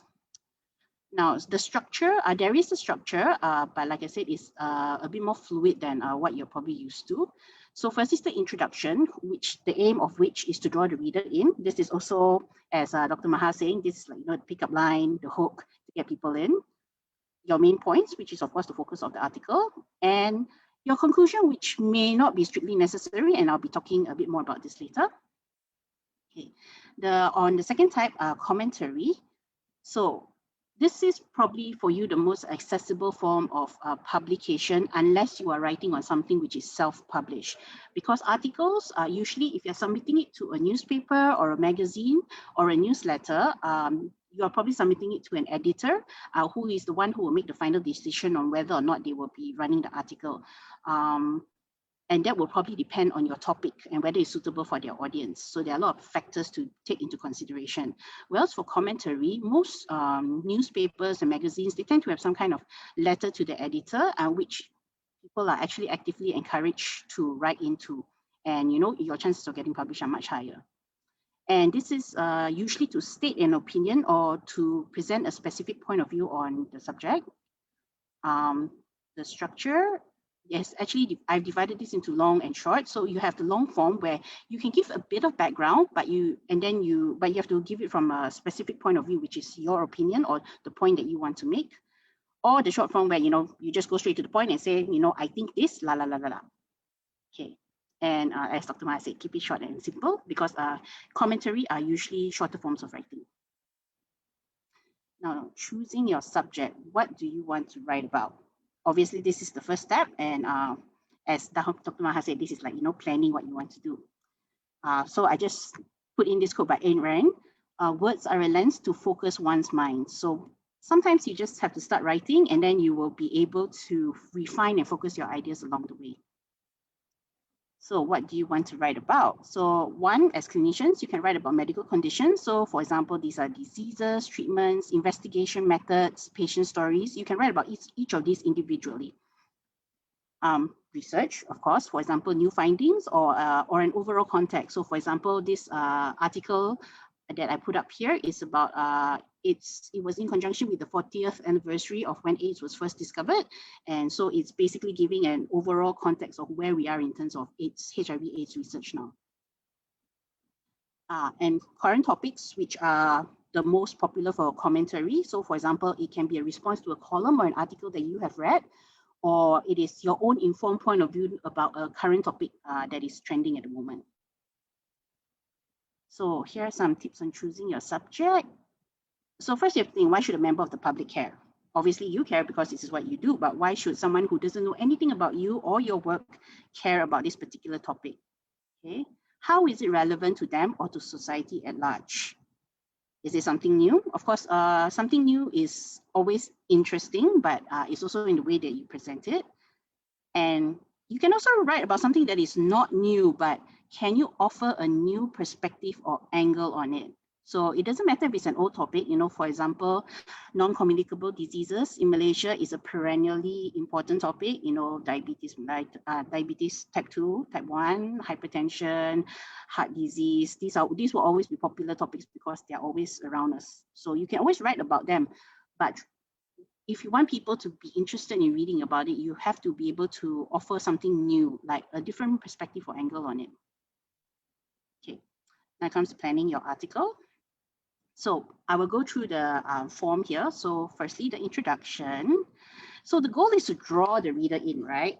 Now, when you come to an article, actually the first thing that is designed to catch the reader's attention is the headline. But again, unless you are self-publishing this, someone else, probably the editor or the sub-editor, will be the one in charge of coming up with the headline. So you may not have as much control over it as you would like. You can of course suggest it, but usually someone else will do it. So for you, the thing that you are most in control in is that first line. So after the headline, if the reader finds it, okay, that sounds kind of catchy, interesting, they'll move on to the first paragraph. And that's why you need to make sure that the reader stays drawn in, because if they read the first paragraph and it doesn't catch their attention, then, they'll probably move on to the next thing. Okay. So there are a few different ways to do this. So first one is to start with an interesting fact. Okay, so and here's an example of this article was on when people have to go without coffee and they're addicted to it during surgery. So just give me a sec here. Let me rearrange my. We can see your slide clearly. Yeah, no, I can see my side clearly. Right, right. Okay, so I'll just read it out to you. Given that 90% of adults are caffeine users, you would think that hospitals who give orders not to eat or drink before and after surgical procedures for people who have to miss their daily doses of coffee, tea, or caffeine.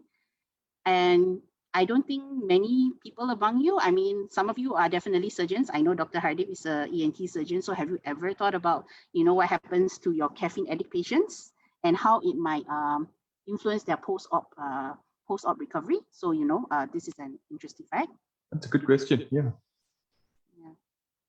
Okay. I do apologize about this because I'm not very familiar with Zoom and it is actually blocking part of my slide, which I cannot click on. And this is not what I want. You could minimize the box on your right-hand side. As lovely, you just yes. scroll. Yeah, you could minimize that. Yes, got that. Thank you very much. Okay, so the next thing is you could start with an anecdote. So for example, a patient's story or your own experience. Now, this was written by one of our, a contributor to one of our regular columns talking about how to prevent road traffic accidents. So the two writers who are a married couple, so they started off with, as we live near a major highway, we can observe the traffic conditions on it from our condo window. And then, it goes on. So it's a busy road, we have witnessed accidents. But since last year, it's been very quiet. But recently, for the first time in a long while, we noticed the aftermath of an accident involving a motorbike. So, it's like, so you draw it in by sharing a story. And, people usually like to read about people. So this is usually a good way to start off with. Okay. Another one is, you can start with the most important point, like, as Dr. Maha was saying, the inverted pyramid way of writing. Some of you might remember this from, composition or karangan class in school, where news articles are written in the inverted pyramid form with the most important information on top. Now, I will have to tell you that strictly speaking, for long form feature writing, this is not strictly necessary. However, there are times when you really want to draw people in, it is the best to start with this. And this is particularly so when you're writing about, let's say, a research paper and you want to share the result of the research. So, find my mouse, and here we go. So for this one, they started off with the result, which is almost a fifth of COVID-19 patients without symptoms went on to experience conditions consistent with long COVID a month after their initial diagnosis, according to a huge study published on June 5th. So straight away, you tell people, oh, this is what it's about. Then you go on to explain a bit further about the research process and what other results you might have. And you can write in an interesting or catchy manner. So this is where you can exercise your creativity. This was written by my colleague. She's talking about the tongue, but I love the way she started out, which is, it's pink, moist, and highly sensitive to touch. I'm not sure what you're thinking of, but I'm referring to the tongue. Okay? So you can be a bit cheeky as well if you want. Now we go on to the body of the article. And this, of course, consists of the main points that you want to make. Now, so the first thing you have to consider is how long or how many words is your article worth? And I can tell you from experience, it's far easier to write long than to write short. However, two things to keep in mind. Number one, if you're writing for a physical piece of paper, so like a newspaper or a magazine or newsletter, there is actually a limitation to how many words you can put. So you would of course have to talk to the editor, like how much space that they can give you. So, but you also can think to yourself, don't dump all the information in, as Dr. Maha was saying. You think about what you want to write and frame your article in that way. Then that will help to inform how long or how many words it's worth. The second thing is how do you want to structure your article? And there are a few different ways of doing this. Okay. So this first example here, so we're talking about diaper rash. For writing about a medical condition, I suppose this is the most easy and common way to write about it, right? So your introduction starts with, what is diaper rash? Then you go into the causes, And then you go into the management and prevention. And for this particular article, it went into the important conditions to note, like, what are the symptoms that you have to note that are really important that might trigger a visit to the doctor. Okay. Then this next one. So this is talking about the tongue and how it relates to our health. Now, this was also written by my colleague Revati, and so what she has done here is she has spoken to a number of different practitioners, and therefore she decided to structure her article according to this way, which is starting out with she integrated the introduction with what is the tongue, and also included traditional Chinese medicine in the beginning. Then the next section, she went into the Ayurveda aspect. And then the third section, she went into the medical aspect. And then the fourth section came from a dentist. So this is another way that you can structure your article. And this is the final one. So this, when writing this, you can see that she is writing according to the flow of the article. Now, flow, it's a bit of an art to it, but although it is, by definition, is basically the logical sequence of ideas and the way you write in a particular article.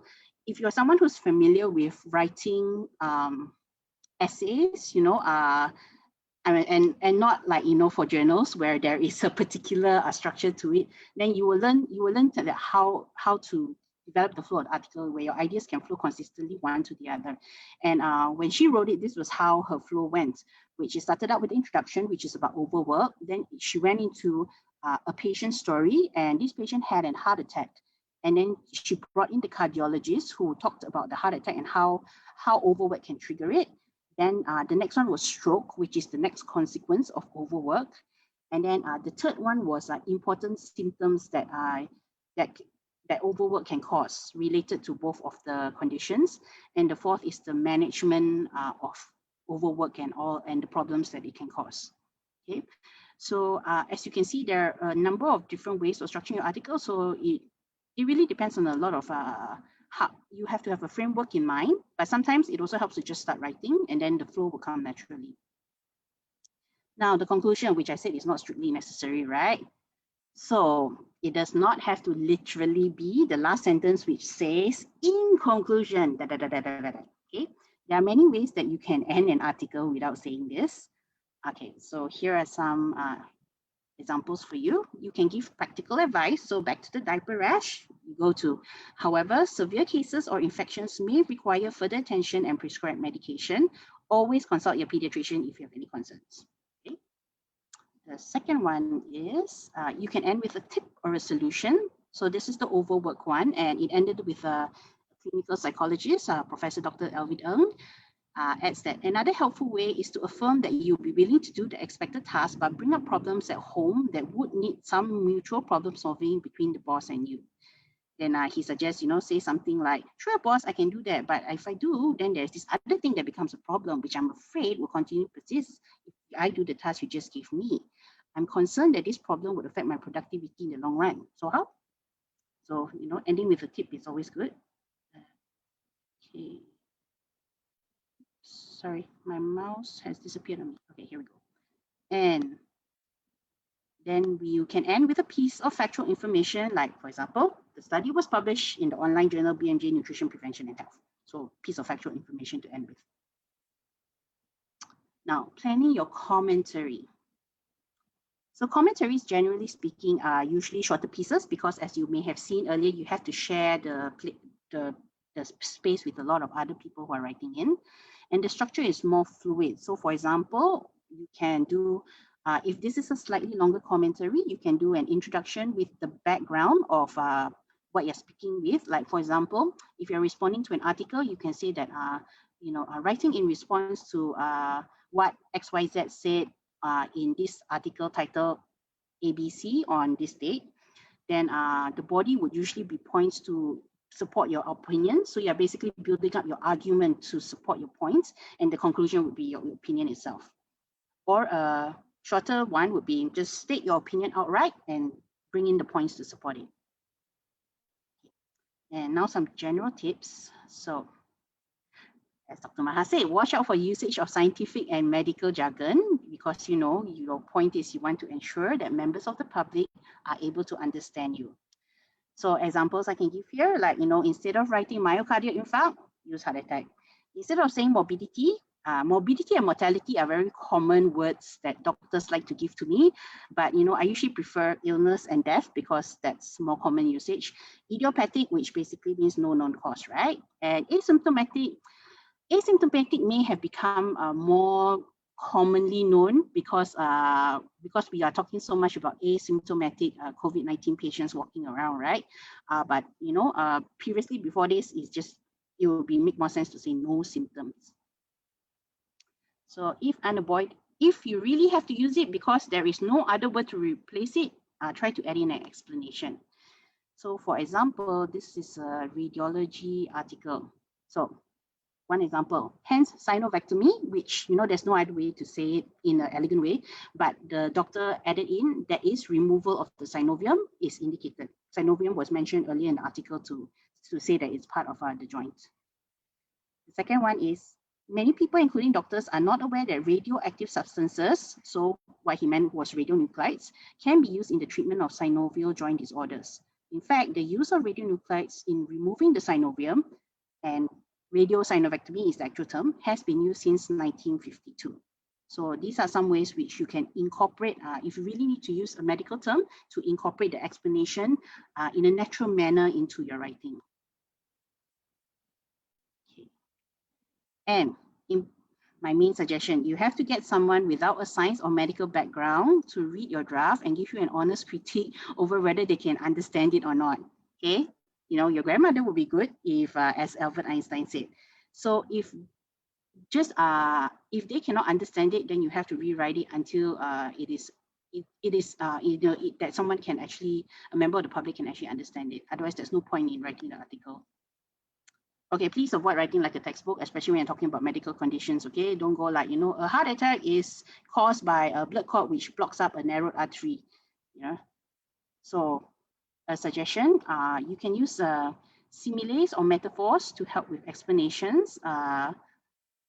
So one example, so this is an article on psoriasis, and the dermatologist, Dr. Peter, he explains that the immune system is like an army with IL-23, interleukin-23, being one of the messenger soldiers.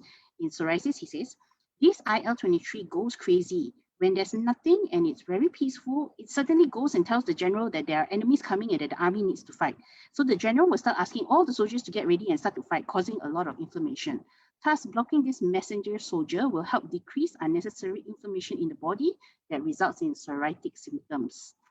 So I really liked this one because I thought it brought the message very clearly across on, like, you know, giving you an idea of what our immune system is like.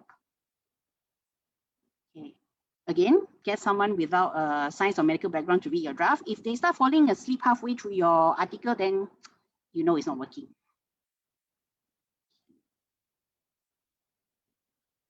Okay, so another tip is when you're talking about studies or journal papers, incorporate them into your sentences rather than including them in your references as including them in a footnote as your references, like how you would do in a journal article.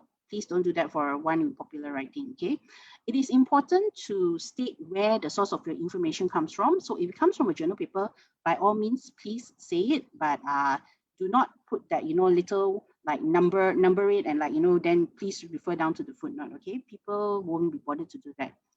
So this is an example that I wrote using that journal paper that I put up just earlier. So according to a study published in the New England Journal of Medicine on June 17, pregnant women do not appear to suffer any significant side effects after taking the Pfizer, BioNTech, or Moderna mRNA messenger ribonucleic acid COVID-19 vaccines. The study, conducted by the US Centers of Disease Control and Prevention researchers, analyzed data from the US Vaccine Adverse Event Reporting System from the period of December 14, 2020 to February 18, 2021. So this is just an example of a way of how you can share all the basically citation information that you would want to in an article. Okay. So Another thing that this is a bit of research that that the media has done. So readers like definite answers. I know that a lot of science can be ifs and buts, and it can do this, but only if it's under certain conditions. And as scientists, you like to be very precise about what your results may or may not mean. And I respect that, but unfortunately, members of the public, they don't want all these ifs and buts. They want a definite answer. So what I'm trying to say is the way you write it, don't put too many ifs and buts. If you want to write, it should be fairly definitive. You can, of course, say that, this is so and so. However, under certain conditions like blah, blah, blah, this may not be true. That's fair enough. But don't go like, okay, so we think this is this. However, if this is that, you cannot do that. And if it's in another condition, it will also be untrue. So don't confuse people like that. And, to come back to part of what Dr. Maha was saying about being empathetic and relatable and about storytelling, basically people like reading about people. So the more patient stories that you can share, the more basically like stories about human aspects of your research, like, again, like, how it will be relevant to society, how it has impacted a particular person or a particular, a segment of society, then that would definitely draw people in. And that is all I have for you today. Please feel free to type in your questions in the Q&A box, and I will be very happy to answer any of them later.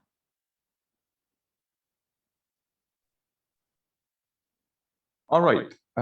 Thank you very much, Xiao Jin. Xiao Jin, as we know, is a deputy editor in the Star newspaper in the health section. And she today spoke to us about the need to educate the public in a language they can trust. That's the importance of it. And Xiao Jin spoke about two different kinds of writing. We have scientific writing, which is very structured, and we have popular writing, which has basically no structures. It's free and easy. And within popular writing, we have two different kinds of articles. We have two different kinds of medium. We have article writing and we have commentary writing. Yeah, and she spoke to us about tips or do's when writing a written article for the newspaper or a magazine, for example. Always choose a nice topic, she says.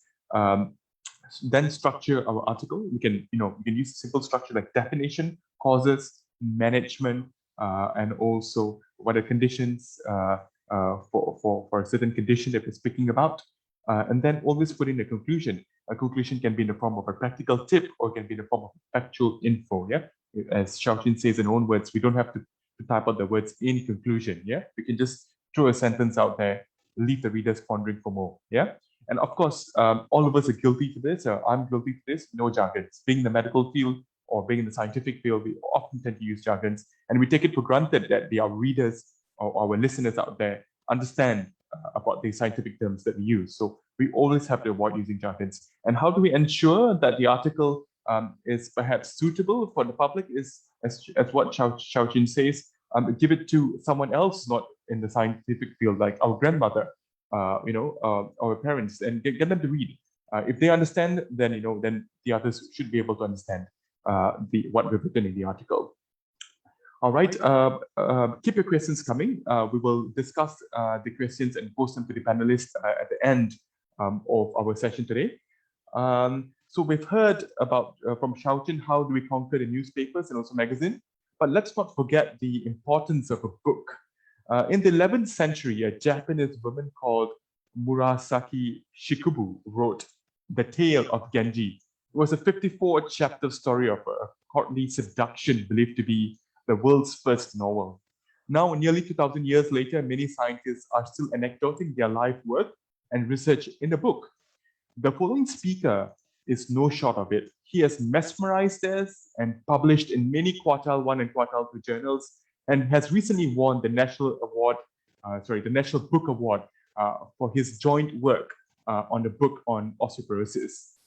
Well, ladies and gentlemen, in my best efforts to mimic the likes of Jeremy Clarkson, allow me to introduce our next speaker. Some say he's a walking scientific journal, but I say he's a visit similar to the likes of Harry Potter. Let's hear from our own YSCN lecturer and from the Department of Pharmacy. I give you Dr. Gabriel Chin Kok Leong.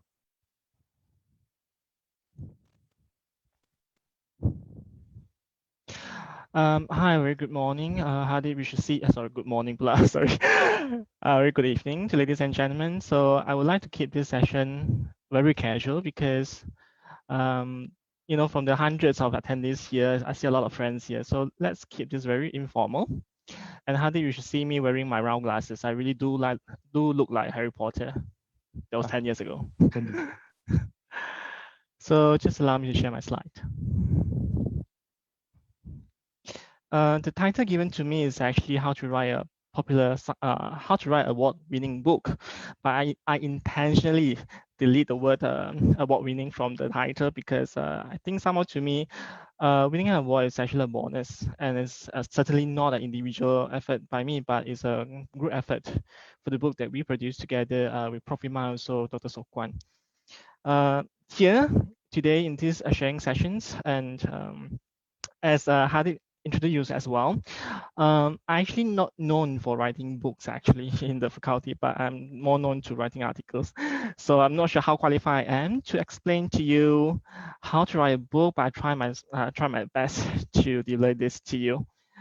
So in today's presentation, we're going to discuss about how to write a popular science book. So the first thing that we need to understand, what is a popular science book? Audience, you are free to unmute yourself and shout at me, slam at me. Okay. So I will be asking some questions. You are free to interrupt and state the answer. So, which of this book is a popular science book? Anyone? Gabriel, I think you may have to share your screen. Oh, I'm not sharing my screen. No, not yet. Okay, yeah. Okay.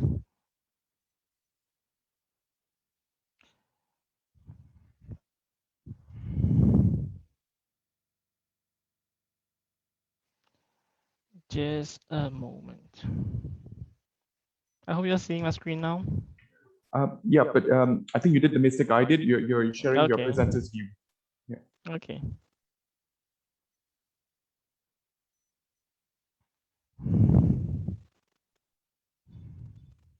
Again, we're still seeing the presenter's view, Gabriel. Okay, yep, that's good now.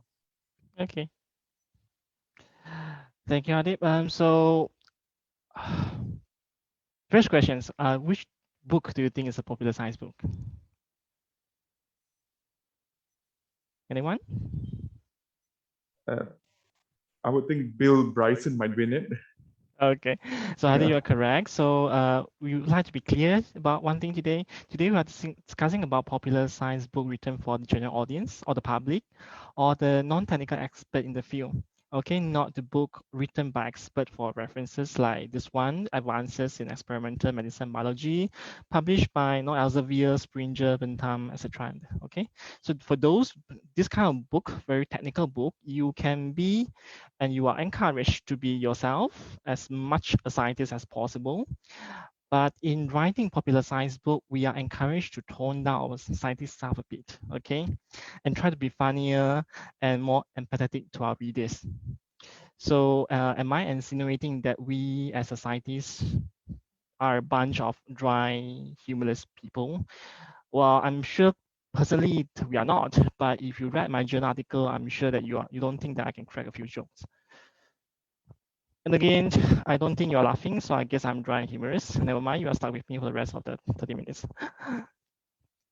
So throughout this talk, but I rather think that it's a sharing sessions, I will share with you several memorable books that I have read, okay, from which I believe that we can draw some lessons on how to write for the general audience. So the book shown here, Bill Bryson's Short History of Nearly Everything, is actually one of the earliest popular science books that I've encountered. Okay, popular science book for adults that I've encountered. So this Bill is not actually a scientist, but rather a non-fiction writer migrating from UK to US. And he wrote this book because he hated all the science textbook that she had ever read in school, which is dry and humorous, and decided to write his own. So apart from the facts that he inserted in this book from Big Bang to the end of the universe, he actually inserted plenty of funny and interesting story of the scientific discovery and make this cell-made science textbook a very enjoyable read. And this actually highlights the importance of popular science books to have a certain charisma so that the readers will read, okay, for the rest of the 500 pages. And this book actually has 500 pages. So how do we write a good charismatic popular science book? And that is what we are trying to dissect today.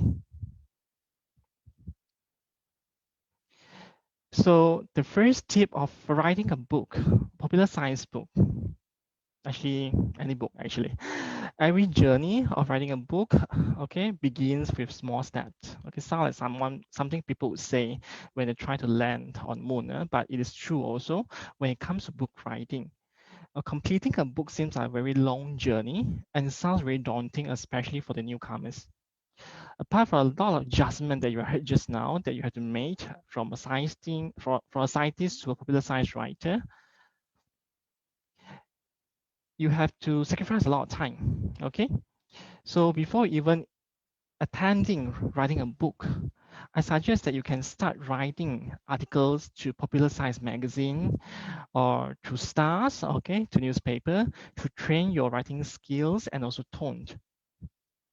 You might also want to read those articles published in these magazines and also newspaper and other popular science books to learn how others write. And I promise you these book or science articles are far more interesting than the textbook and also journal articles.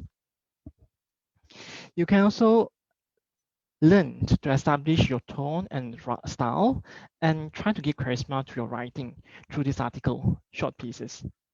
Okay, we'll talk about writing approaches later in the discussions, but I believe that a lot of approaches has been covered by our earlier speaker. But let's show you a piece of articles that we have written for the Impact Magazine UKM. Okay, so you look at the title, Man of Steel, with a big question mark. You can roughly guess the personality of the writer or my hobby actually, yeah. So anyone want to have a guess? By looking at the title. I would think someone who works out quite a lot, you know? Yeah. Oh, okay. Yeah. Very nice of you. Yeah, very nice of you, Hadid. Yeah. But in actual fact, I'm just a movie buff. Okay, I like to watch DC comic movie. Yeah, yeah. So Man of Steel refer to the Superman movie. Okay. But it also comes with giant question mark at the back to raise the questions: are men actually made from steel? We also start the article with a riddle to raise the interest of the readers. Okay, so you can see here what moves your body as strong as steel, but once broken is able to heal. Okay, obviously the answer is bone because I'm a bone researcher working in the osteoporosis field. So sorry. Also in the text, after getting people drawn to our articles, we also try to start the articles by sharing our experience in doing mass bone health screening among men. Once upon a time, that was like many years ago, we attempted mass bone health screening among men in Klang Valley. And more often than not, we encounter questions, my God, I'm suffering from osteoporosis. Okay, usually men who get their diagnosis as such, we screamed at the top of their voice. And men, how could I get osteoporosis? And here we are to debunk the first myth that osteoporosis is not a women's disease. A man can also get osteoporosis. Okay, so you can infuse your personality, infuse your interests, and infuse your personal experience into your writing, and that would evoke a lot of interest from the readers. Okay, so as you have written a few short pieces for the newspaper and so for the magazines, maybe you are ready to write your first book. And during your process of writing this article, maybe you'll get instruction or help from a nice editor like Mr. Stan here to correct your tone and also writing style. And that will help you a lot during your book writing journey. So after gathering some experience in popular science writing, you can start select a topic that you want to cover in your book. It can even be extensions of your popular science article. For example, first, obviously the topic of choice will be osteoporosis. But remember, select a topic that you really passionate about or you are really have you have really researched deeply into. Okay, this is a very important point because writing a book is a very long process. You don't want to be trapped in a topic that you don't really care about. If love is a labor, okay, a loveless relationship with a person of your piece of writing or piece of writing task is hell. Okay, this comes from a single man like me, so believe it. Also, do not write something that we know nothing of just because it's popular. Okay, and you do not do a proper research into, because we'll be promoting misconceptions to the public, which go against our duty as scientists or clinicians. Okay, if we don't research about the topic and we don't know much about it, have no personal experience about it, but we just want to write because it's popular. So that is our interest, but on the interest of our potential readers, we should be mindful of the interest of potential readers as well. Although as scientists, we are usually encouraged to study a topic to its minor details, okay? This is probably not the interest of the general readers. As a layperson, usually, a layperson mostly will be interested in, for example, osteoporosis in general, okay, a more general topic, rather than the role of Ranker and OPG signaling in osteoporosis development. Okay, a very technical and also very specific topic. That kind of specific topic could be a part or a chapter of your book, but the book title in general should be broader, so that it can capture the attention or the interest of the reader. So remember, go broad for your topic of your book. So how do you know what kind of topic that the general public or the lay person will be interested in? Go ahead and ask your patients, okay? Ask your patients or ask your non-science or non-medical friends what they want to know about that topic. Usually they can give you a better idea. The picture shown here is actually the cover of our book with Prof. Imaniwarna as a lead author, and Sokwan and also me as a co-author. Okay, so we have been working for many years on the topic of osteoporosis, particularly on the research of prevalence, risk factor, and also nutraceutical for bone health for many years. Okay, so it's only natural that we write a topic on this book after attempting writing for several short pieces for scientific magazines and also our scientific articles. So moving on to the third point, and perhaps the most important point, is about the way you tell the story. Okay, for this point, I would like to use example of a book written by Stephen Baxter on the title Revolutions. And this is actually a science fiction, so it's actually not a popular science book. In this book, Stephen Baxter actually entails the past, present, and future of humankind on Earth through the eyes of a representative member of a species in a particular era, important era, okay? Be it the mouse, mammals surviving the dinosaur era, the monkey washed over on a South American shore and subsequently colonized the Amazon forest, the sapiens living together with the Neanderthals, okay, another species of humans, and ancient Romans, and also an explorer colonizing Mars, okay? So again, it is not exactly a popular science book, but a collection of fictional stories of human evolutions. But I wonder if anthropological textbook or even history book can be written as such, through the eye lenses of a person experiencing that era. Would that be much fun to read this kind of book? Okay, they could be more interesting and more memorable. So different from journal articles, popular science book, and also the articles in newspaper and so magazines will allow more flexible expression of the content. So if you are too fixated when telling the facts, as in our journal article, the reader may lose interest very quickly. In reality, just imagine how many of us can actually chew away a dry and humorous textbook without falling asleep. So if we are given the freedom to choose our narrative style, you can thought of many interesting ways to tell a story or to deliver these facts, okay, medical facts. You can begin with a story or case. You can use metaphor to express complex idea in your text, or challenge your readers from time to time with interesting questions. So I'm going to illustrate to you some of the examples that we have read, encountered, or have used. So most general readers are interested to know about things that concern themselves. I think this point has been explained in details by Mrs. Stein and also Dr. Maha. For example, let's see. For example, a reader who pick up our book on osteoporosis, what kind of readers do you think they'll even actually pick up this book on osteoporosis from the bookshelf? What kind of potential buyers or readers we are encountering here who will actually pick up this book? Anyone? You are free to unmute speak.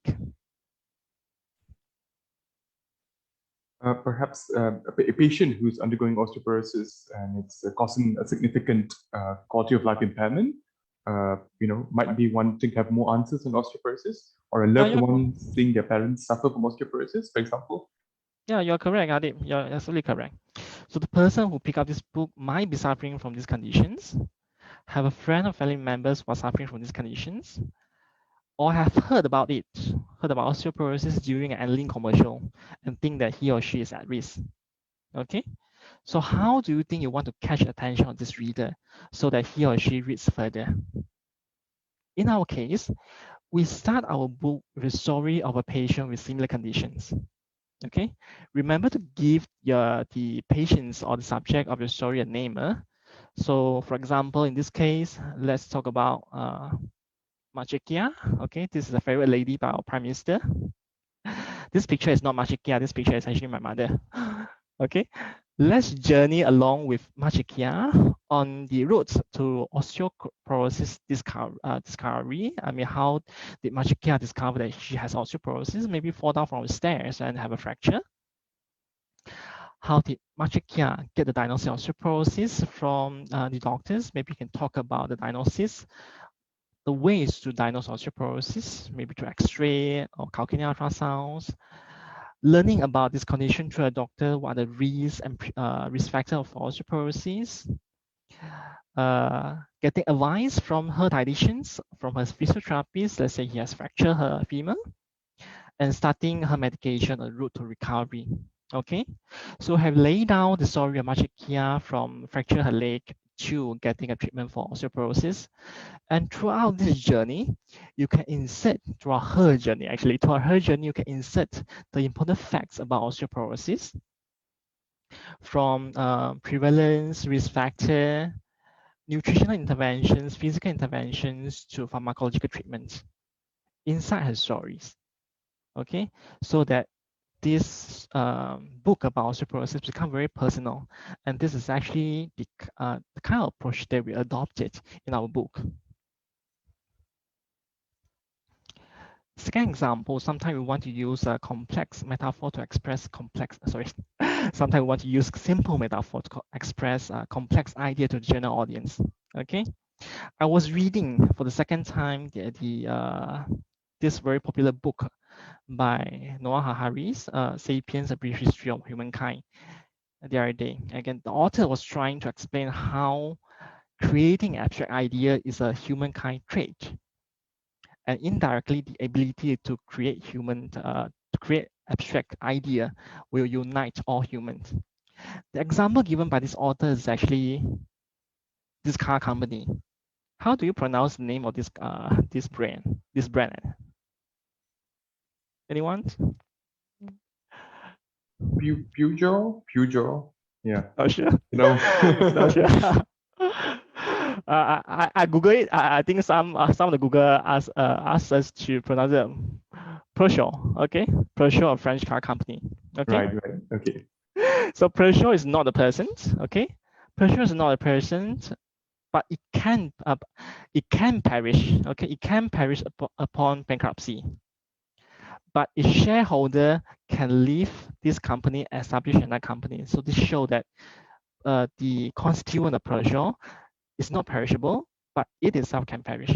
But like a person, Peugeot pay taxes, abide to a certain set of laws in the nations, and it is respected by the society. It has employees of thousands, all united under one roof, under a certain philosophy that is to perfect the cause of this company. So the authors actually use this example to show that humankind can create abstract things like a company, unlike animals. And we can also infuse them with personality, institutionalize them, incorporate them to make them like humans, and unite ourselves under this brand to create something great. In this case, virtual cars. Okay, I might not sound as effective as Harari, but no, Harari. But if you are interested, you can go and read this book. They use a lot of interesting metaphor to explain complex idea. And sometimes you might want to challenge the readers with interesting questions. Okay, but in challenging the readers, remember the question should be not too rhetorical and not too difficult, because we don't want to trap the readers, okay, using these questions and cause them not able to move on during our narrative.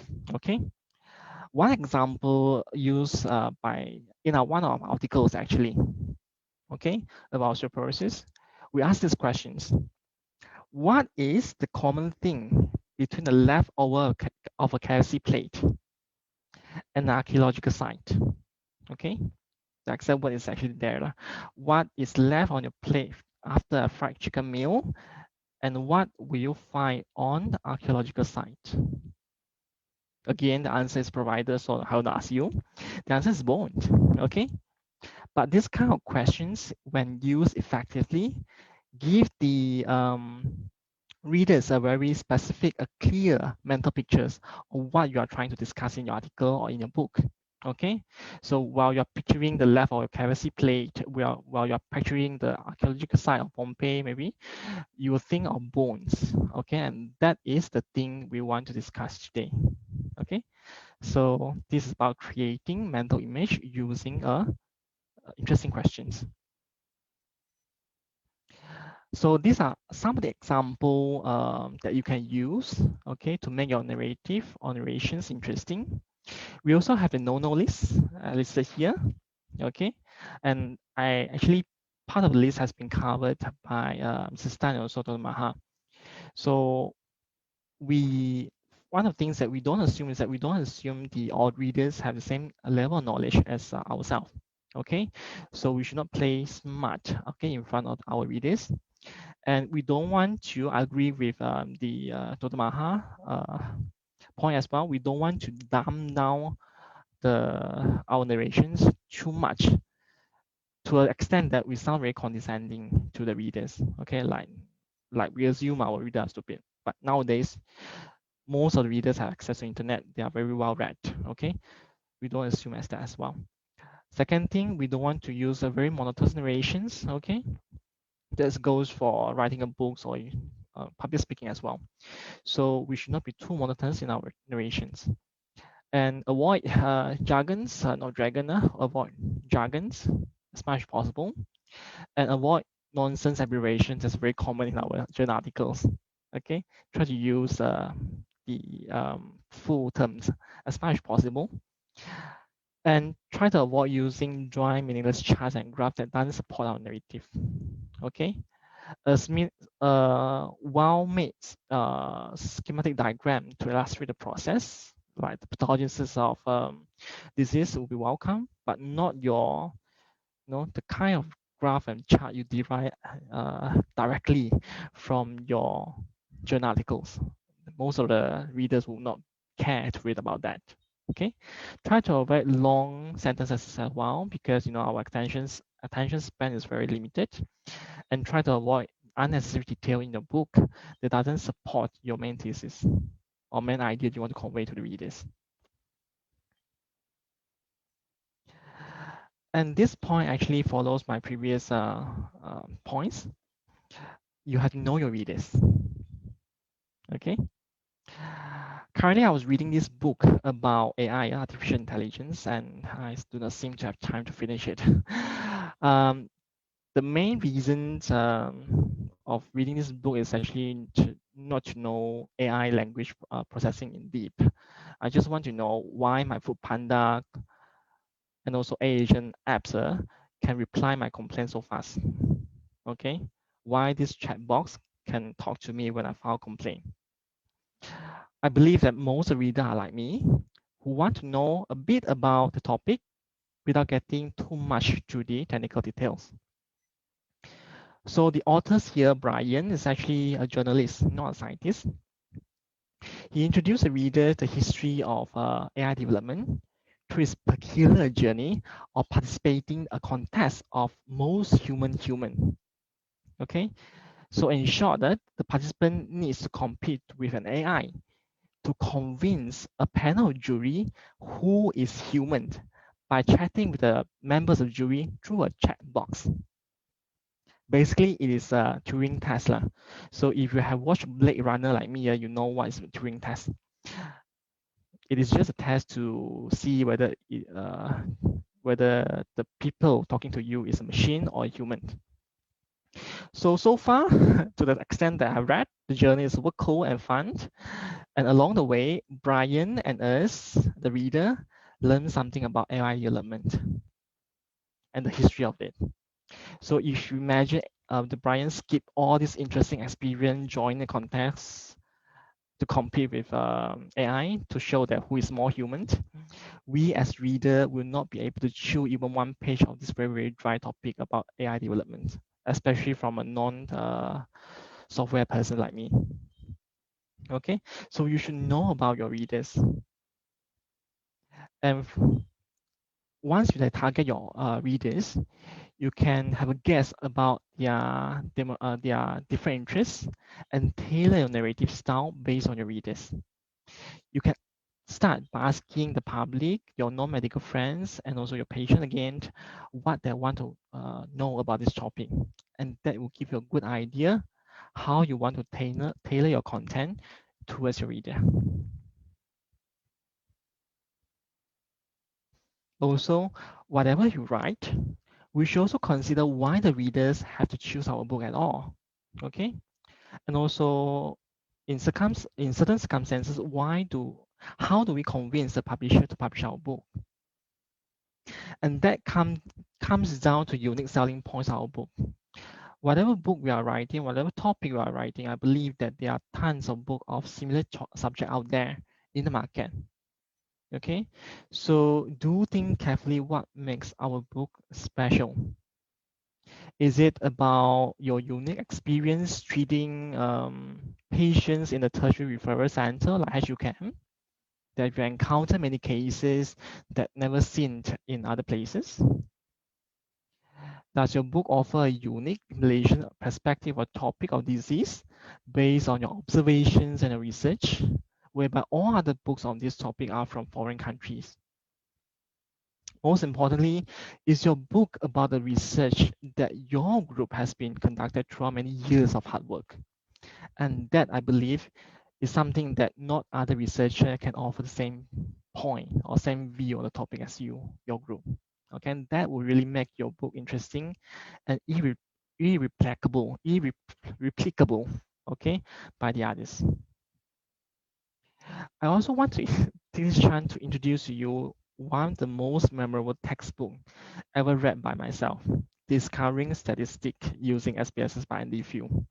Okay, this book actually comes with a subtitle, but it's not shown in its front cover.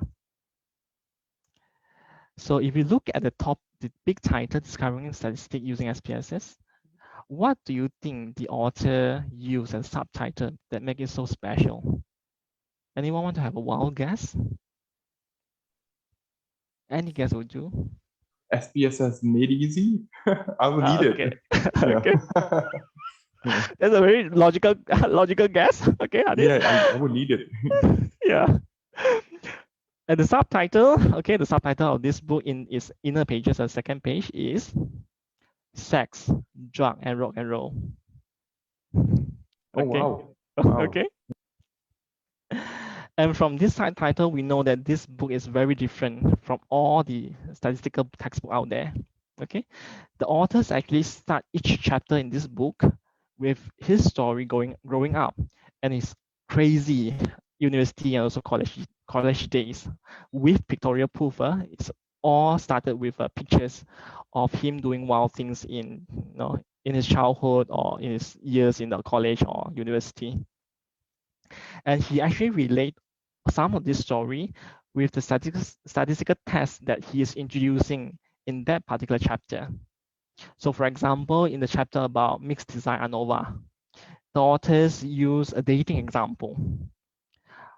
So in dating, what do men and women look for in potential partners? Is it looks or personality? And he come up with a crazy survey about that and try to explain how do we use mixed design ANOVA to solve these interesting research questions. I think this is an example that all the college students would like, myself included, okay? And I think it's an example that most of us can relate to. And this unique writing approach, language example used in this textbook, make it a hit among college students in the United States and also other parts of the world. And is one of the best-selling textbooks by Sage. And now it is in its 5th iterations.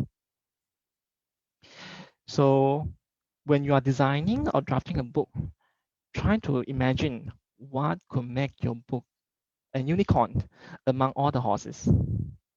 Okay, some of the examples I've given here.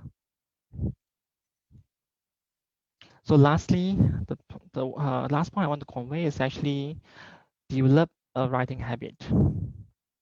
Can anyone guess who is this guy in this picture? Anyone want to have a wild guess? No, but he is Stephen King. Okay, Stephen King, the most prolific American writers in the horror genre. Okay, he has published 63 novels, 120 stories, and 20 novellas. Amazing, right? So when asked about his writing habits during an interview, he said he wakes up, eat breakfast, walk 3.5 miles. That would be like 5 km plus. Sit down and write for 4 hours straight, in which 2 hours are dedicated to generate manuscript and 2 hours for editing everything that he had write.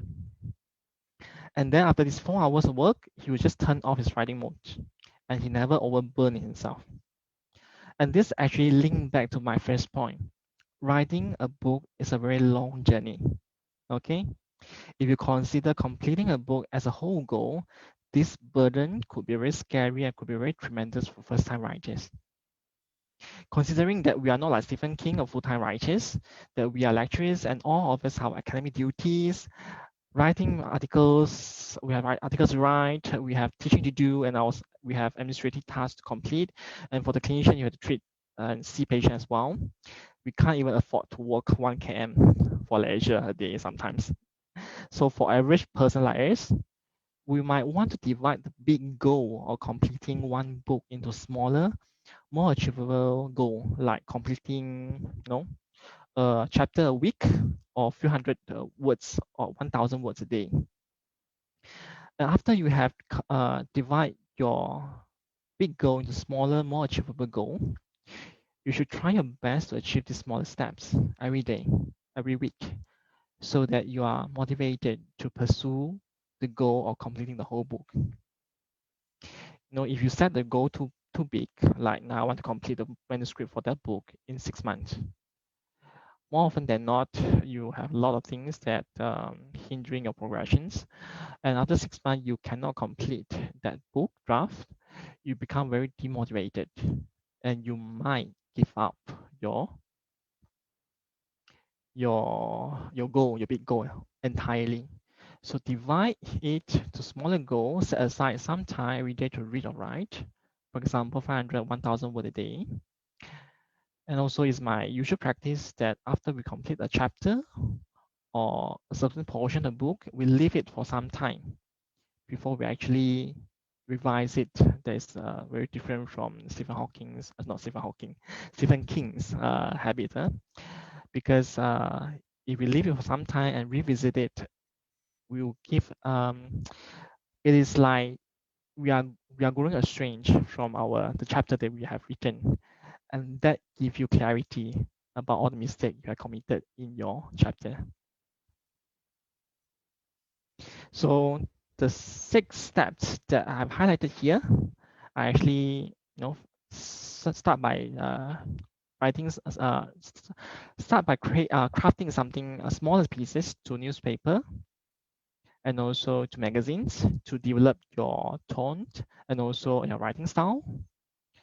And then after you have gained enough confidence to write a book, find a right topic that you are very passionate about and that you have well researched into, then start writing. Design a narrative structure that will work best for yourself and for the reader as well, that could evoke the interest of the readers. Identify your target audience. You can ask your non-medical friends or your patients what they want to know about that topic. And then tailor your content and also narrations towards their interests, towards what they want to know. Identify a selling point to differentiate your books from all the thousands of books currently available in the market. And develop a writing goal so that you can achieve this smaller goal every day, every week. And then in achieving all the smaller goal, you can achieve your big goal, which is completing a book manuscript. So just a case analysis of why we think that our book can won the National Book Award. Actually, we are never told why and how we won the book award. We have no idea. But if you would ask me to do a case analysis on a book, following the criteria that we've listed just now, whether this book is a work of passions or interest, yes, it is a work of passions from our side, okay? Many of chapters are actually based entirely on research work. On the narrative strength, the narrations are based on the journey, not the journal, journey of women with post-menopausal osteoporosis. And we inserted hard facts between his journey getting recovery. It's tailored for the readers, targeted for those with high risk of osteoporosis, and use relevant story to attract the attention of readers. And the selling point is that it is based on local research data, especially the prevalence and also risk factor are entirely based on research. Also introduce some Malaysian perspective on local and conjugate data and products with anti-osteoporotic potential. And perhaps maybe these are some of the points that's considered by the jury panels, and our book are selected to win one of the many National Book Award this year. Okay, and we are really truly humbled by this award. And actually, we have to thank Prof. Ima that come up with the idea of drafting this book, this title. And on the how to write a book proposal, usually for UCAM UCAM authors, if you are submitting, proposing a book to Penerbit UCAM, usually we come out directly for a full book draft rather than a chapter, rather than a proposal, sorry. But if you are submitting to elsewhere, for example, Dewan Bahasa, maybe you have to write book chapters. And these are some of the subheadings about how to write a book chapters. So it is there for you to read. I want to go through it one by one because I think we have limited time. And if you're interested, you can refer to this blog by +1, and they tell you how to write a book chapter for a popular science book. And also, I want to take this opportunity to promote Dana Penerbitan Buku Tersohor. The advertisement for this has been circulated yesterday. So read it through to see whether you have a book proposal ready to be submitted to this Dana Penerbitan Buku. Prices, the grant we offer to you, but you have to come up with a book that's roughly 85% completed. Okay, and in that email circulated yesterday as well, Prof. Hatta actually give us actually a brief summary on how to draft a book, especially an award-winning book.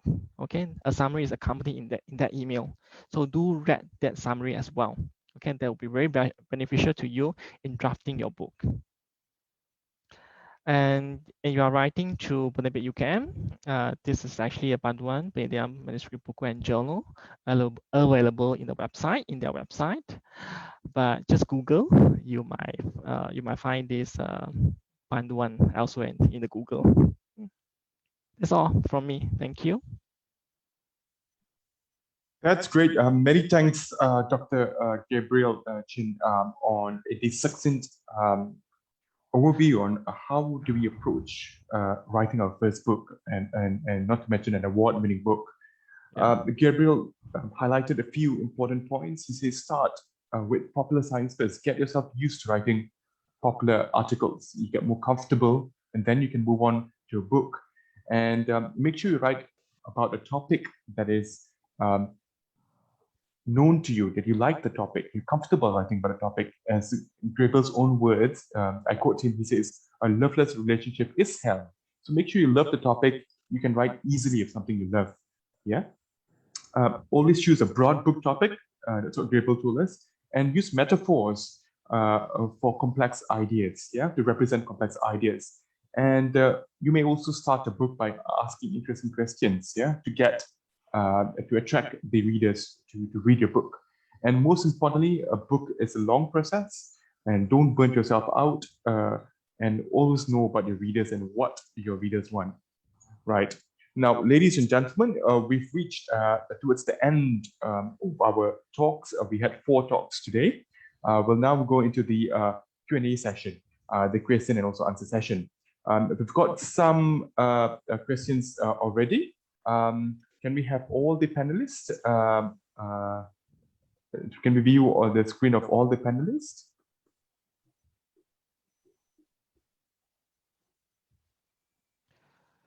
All right, while Encik Afiq works on it, we've got one question from the floor here. Doctor, what is your take on the current trend of medical doctors, even consultants writing, educating the public on medical and scientific data via the social media? Examples of social media used over here is TikTok. Perhaps can we have Dr. Maha to answer this question? Thank you, Dr. Hardeep. And I think I would, as a science communicator, I would really welcome this. But of course, science communication comes with responsibility as well. And you all of you know the medical, legal, ethics, and all those things when you communicate. So it has to be accurate, factual. But I know I don't have to advise you. I think you know best, right? You don't go into details of advising a patient without checking them. But then on a real bigger picture, I think it's really important, and we need more, not only medical doctors, researchers like you, other researchers in other fields as well in social media. I just started my TikTok, in fact, just recently. So it takes a lot of time, but I think it's really worth it.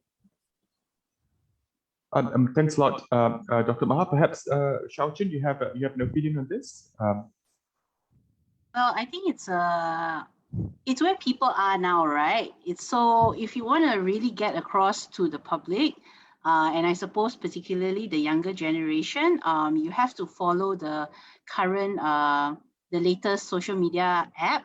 So if I'm not mistaken, there were quite a number of doctors who early on in the COVID-19 pandemic, which was last year, it started last year, they got onto TikTok and they managed to gain quite a lot of popularity, and they managed to disseminate a lot of information that way.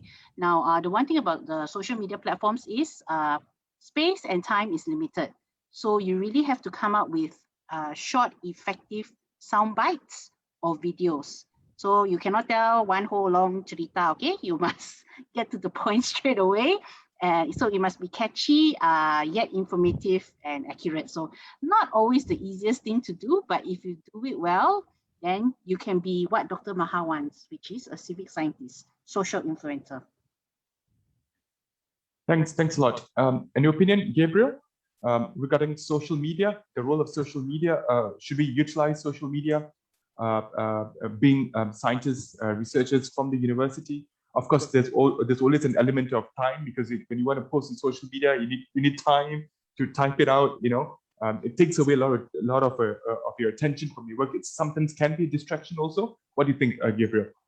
How do I say, managing a social media platform is really a texting texting work, because I try many times to establish a Facebook page about also and things like that. I find myself no time in managing the page itself.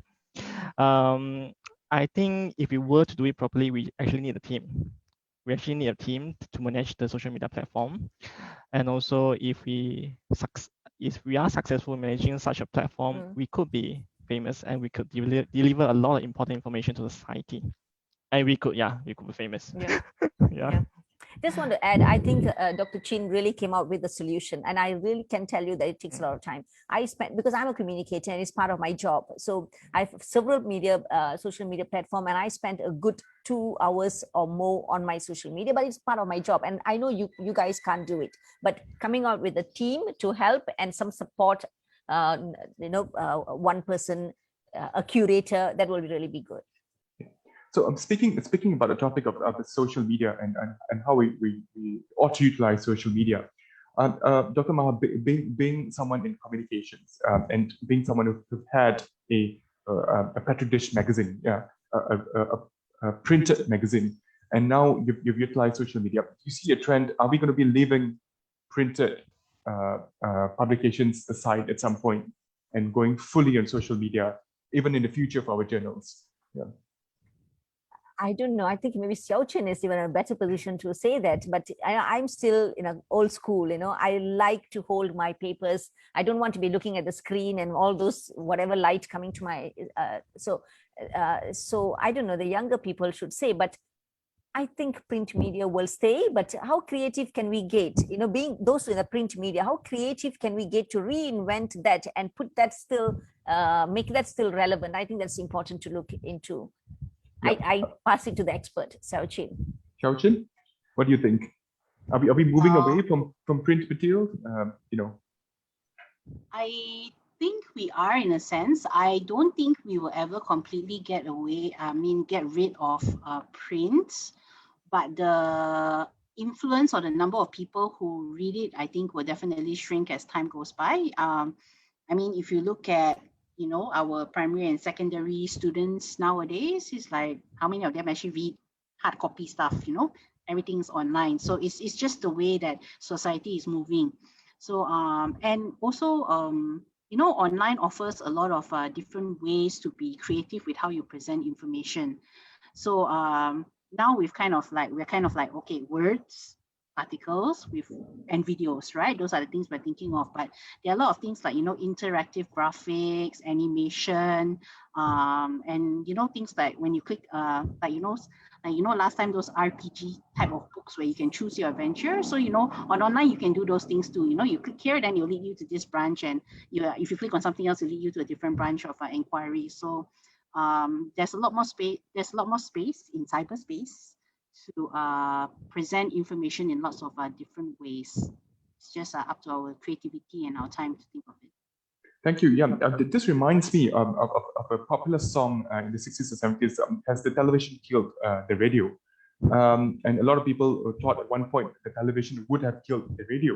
But it's 2020, and I still listen to the radio while driving to work today. So I think it will be similar for print articles. We will be dependent on social media for information, but I think we will still be dependent on our print articles for a complete reading and also complete writing of our research findings. And Gabriel and also Dr. Maha has raised a very valid point. If you want to have social media, you need to consider having a team behind you. I see most popular YouTube personnels now have a videographer. They have another videographer taking videos of the videographer taking videos of them, so they can narrate how they go on with their lives and everything. So you need someone to organize the social media. Like our DG has someone to organize the social media and also update posts online regarding the latest with COVID-19. All right, we've got another question that has been popped up over here by Mohammad Razif Shahrial. When writing scientific articles, there are peer reviews checking the facts of our work. That is true. What about when we write popular articles or even social media? Who safeguards the accuracy of information before it goes back to the public? Perhaps Xiao Jin first? Yeah. So If you're referring specifically to social media, then of course the answer is no lah. No one is jagaing you lah, you know. you you have to be trustworthy in yourself. But then again, as we all know, this is where all the fake news is coming from, right? I mean, I could just write some nonsense thing and post it up, and you know, people might take it and run with it. And I've actually been seriously tempted to write some nonsense WhatsApp message and forward it and see when it gets back to me. Yes, but what about in popular articles like magazines and newspapers? Who checks the validity of this information? Yeah, so when you're writing for a publication, whether it's online, like a formal publication, whether it's online or offline, then there you will have a team of people who will double check you. So it kind of depends. So if let's say you're writing for the Petri dish, then you know Dr. Maha is like, she's an expert in certain things, and your team will also be an expert in like other areas, right? So if you write in those areas, they will definitely know how to check you. For a popular, I mean, for like more general media, like a newspaper or a general magazine, you will definitely have an editor who will look through your stuff, but it may be a bit more dicey because not everyone will be a specialist. So for me, I'm fortunate enough to be a specialist in health. So if you send me a health article, then I have enough experience to know roughly, like if something is really wrong, I will know lah. Like if you're telling me, oh, diabetes is actually caused by blood pressure, you know, then I'll be like, no, you know. But a lot of times it's also a matter of trust and credibility. So I will usually check out the background of the writer who sends it in. So if I see that they have the appropriate credentials, then I'll be like, I will trust that you are writing the right thing. So there is a form of gatekeeping in a way, but a lot of it is also like, yeah lah, trust lah. I'm trusting you to not send me nonsense information. If something is grossly wrong, I will probably be able to pick it up. But sometimes if it's a very specific piece of information about a very specific piece of research, then it might not be within my expertise to know that what you're writing is true or false. And I cannot check every single piece of information that you are sending to me. So because that takes a lot of my time, and you're not my only writer. So yeah. Right. Thanks, Shashin. What about Dr. Maha? I mean, you have vast experience, you know, editing a magazine, you know, and I'm sure you're involved in journals also.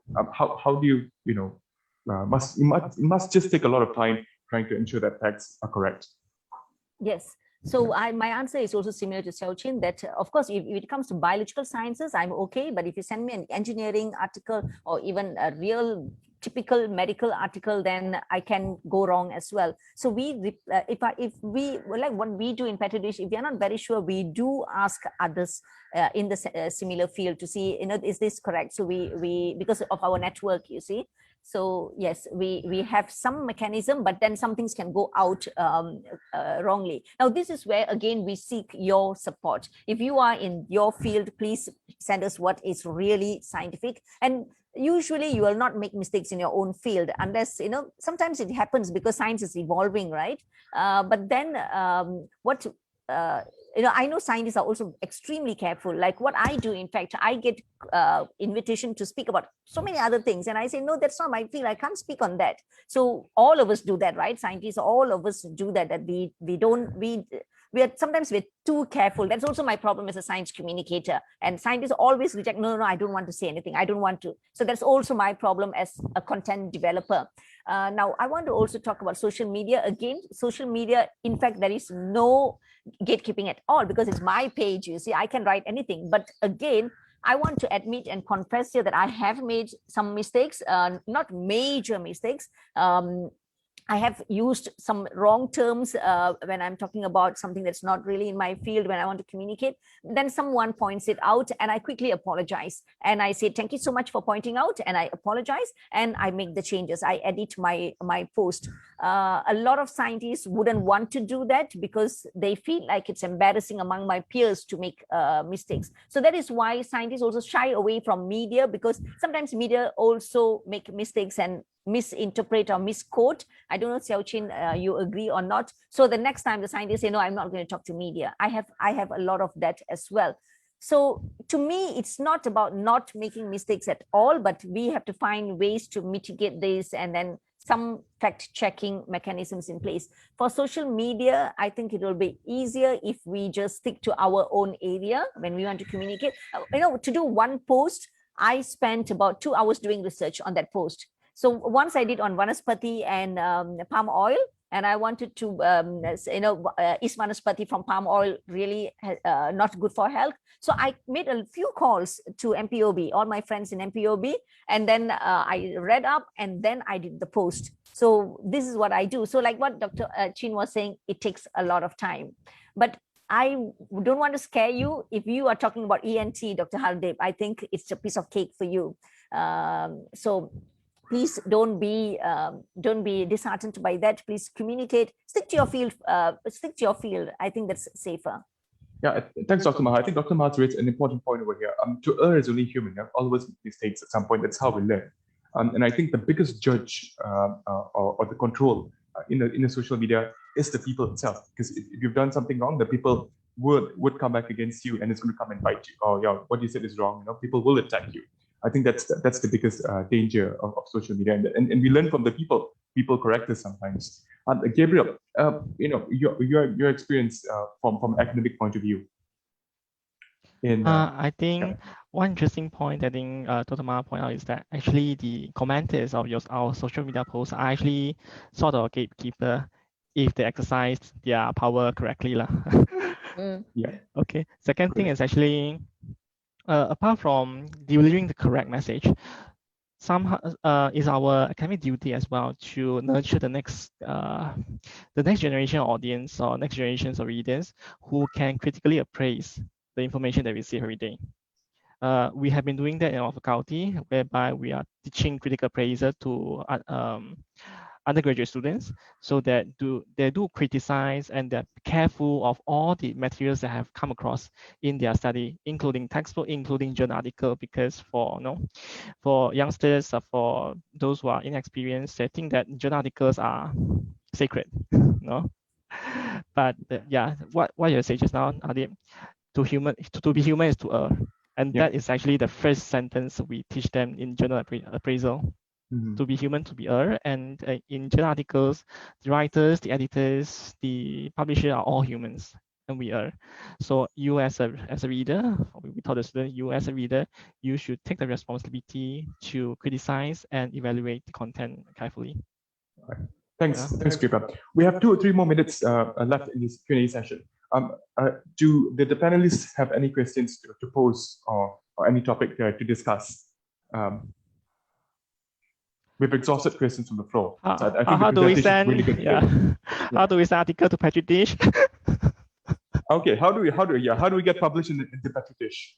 Okay, this is not going to be just science communication. And as I said, science is not just about the science, but then the trade and economic feasibility and everything. Now, I am always telling UKM has not started subscribing, and we are actually volunteering in Petri Dish and Mabit, my editor as well. We are not getting paid because it's so difficult to sustain the Petri Dish. It was good before we went into all the scandals and everything. Universities were subscribing. So please subscribe, and when you subscribe, at least we can sustain the platform, you see, for the scientists like you. And all you have to do is just send us an article, but it must be like what Xiao said. It must be popular science, exactly what Xiao Chin gave the talk just now. And we will be able to publish it. And we want nice photos, and not photos of equipments. We want photos of people. If you're in the field, if you're with someone, of course, you can't put your patients. That's not ethical. But we want people's face with your bacteria, fluorescent bacteria, whatever. But we want people's face. Okay, we've got one last question from Dr. Jayakumar, who's also the chairperson of this webinar today. Dr. Jayakumar asks, how do we generate income out of scientific communication? I think this is a very important topic for all of us. How do we generate income out of scientific communication? Maybe Dr. Maha can start first. Yeah. Well, I'm not too sure. Out of scientific communication, like all of you are researchers, teachers, and professors, and I guess by publishing. By publishing. So you know what?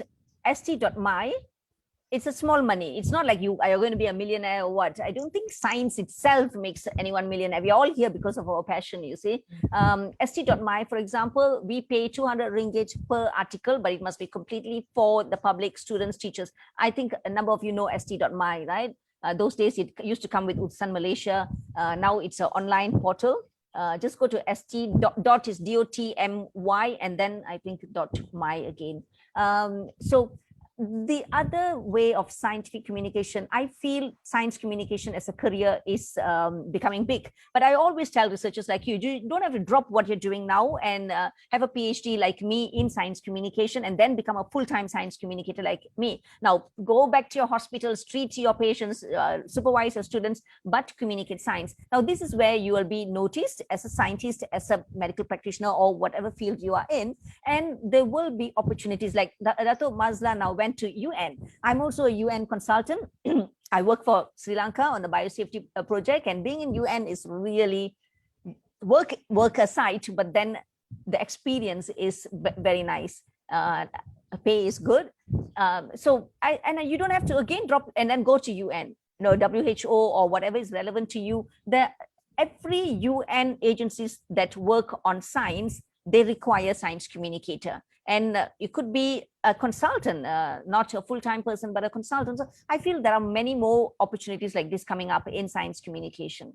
And since Dr. Maha, were you saying that writing more builds up your credibility in your field of work, allows you to be noticed, and automatically you may get invitations to give, prime lectures, a keynote address, and you may be rewarded for all these Yes. appointments or invitations that you get eventually. Yeah, not specifically from the writings you do, but the other appointments you get. Yes. The other opportunities you get along the way. As Dr. Maha said. What about Xiaojin? I mean, you work in the printing business and printing press. Do you pay your contributors? How does it work like? You know the answer to that. I've not received anything. I can only offer you glory, unfortunately. Your name in the newspaper. Yes, correct.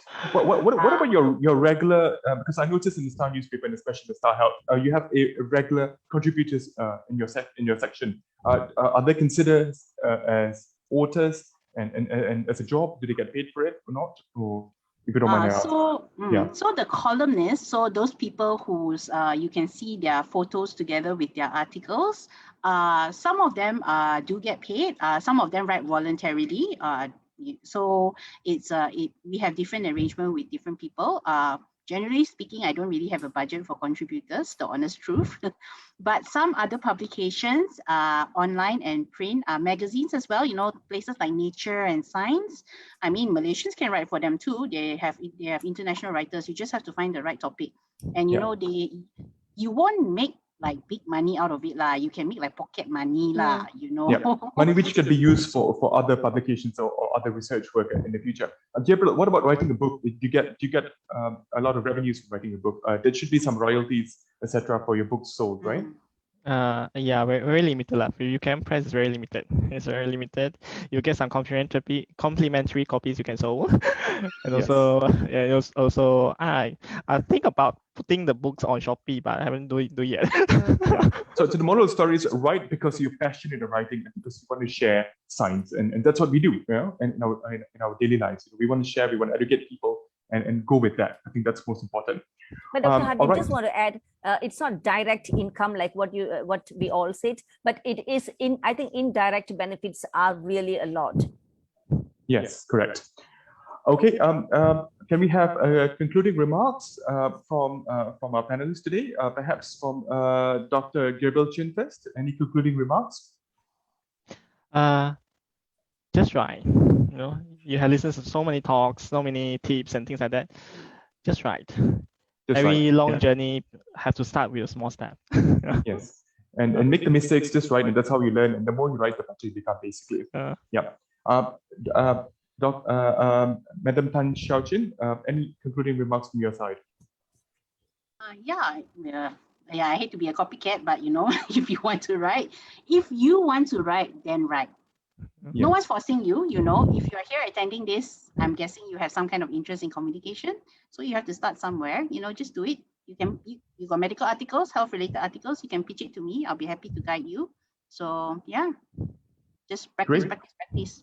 Thanks. And Dr. Mahalakshmi, your concluding words, your words of advice, please. Okay, what I want to see is scientists communicating their research outside their lab. In a kopitiam, talk to your wives, spouse, girlfriends, if they're not in the same field, and your children. I started like that. My daughters were 4 and 5 when I started becoming a science communicator, and that's how I practiced my science communication. Talk about your research outside your work to people who are not in your field. Great, thank you very much, Dr. Mahalakshmi. Okay, so basically we've come towards the end of our discussions. It's 5:30 already. We've had 4 different speakers that brought something different onto the table today from their own perspective, from their science background. We had Professor Emeritus Dato Sri Dr. Mazlan, who spoke to us about communication as a whole. And what is the essence of communication? What makes up communications? And she pointed out to us that communication is a medium that us humans have created, yeah? And different living beings may have different mediums of communication. So we have to make use of the medium that we have created to communicate our ideas to other people. Dr. Mahalakshmi has spoken to us about the importance of science communication, and most importantly, she's also taught us the fundamentals of science communication, and which is the basis of all communication. Her 3 pointers that she told us is always have a setting, have a hook, then tell the story. And sometimes you can tell the story in the form of an inverted pyramid or using a pyramid model. Shao Chin has spoken to us on about how to write an article, and also how can we communicate effectively in a printed media, yeah? And there are different techniques on getting the attention of the readers out there. Gabriel spoke to us about writing a book, and he says that we ought to start with popular science. And his take-home message is start writing, because if you're just going to wait for the right time to write, it's never going to come. And I could share that because before I started writing for the newspapers, contributing articles to the Star paper or writing a journal article, I always worry if I could write or not. It's only when I started writing, making the mistakes, I became better at it. The more I write, the better I become, the easier it became. All right, ladies and gentlemen, I'd like to thank our panelists for taking the time out, sharing their knowledge, their vast experience to all of us. This webinar is a bit different from the other webinars. We didn't have people coming to tell us how to speak, how to smile, how to talk, but they brought in their own experiences from their own backgrounds, which is relevant to all of us here today. I would like to also thank the Young Scientists Clinicians Network, Professor Tan Yok Chin, Dr. Elena, Dr. Jayakumar, and not to forget Encik Kaide, Encik Afiq, our IT supports behind, who've managed to organize this webinar in a very short notice. Yeah, it was supposed to be a face-to-face session, it's more of an interactive session, but we managed to do it in such a short notice. And once again, many thanks to everyone. And not to forget, we're going to display our QR code shortly, and your feedback to us is valuable for us to have better sessions like this in the future to tailor to your needs. All right, ladies and gentlemen, it's 5:30, and I'm sure all of us have other things to do that many of us are working from home. Have a good evening, have a good day, and take care.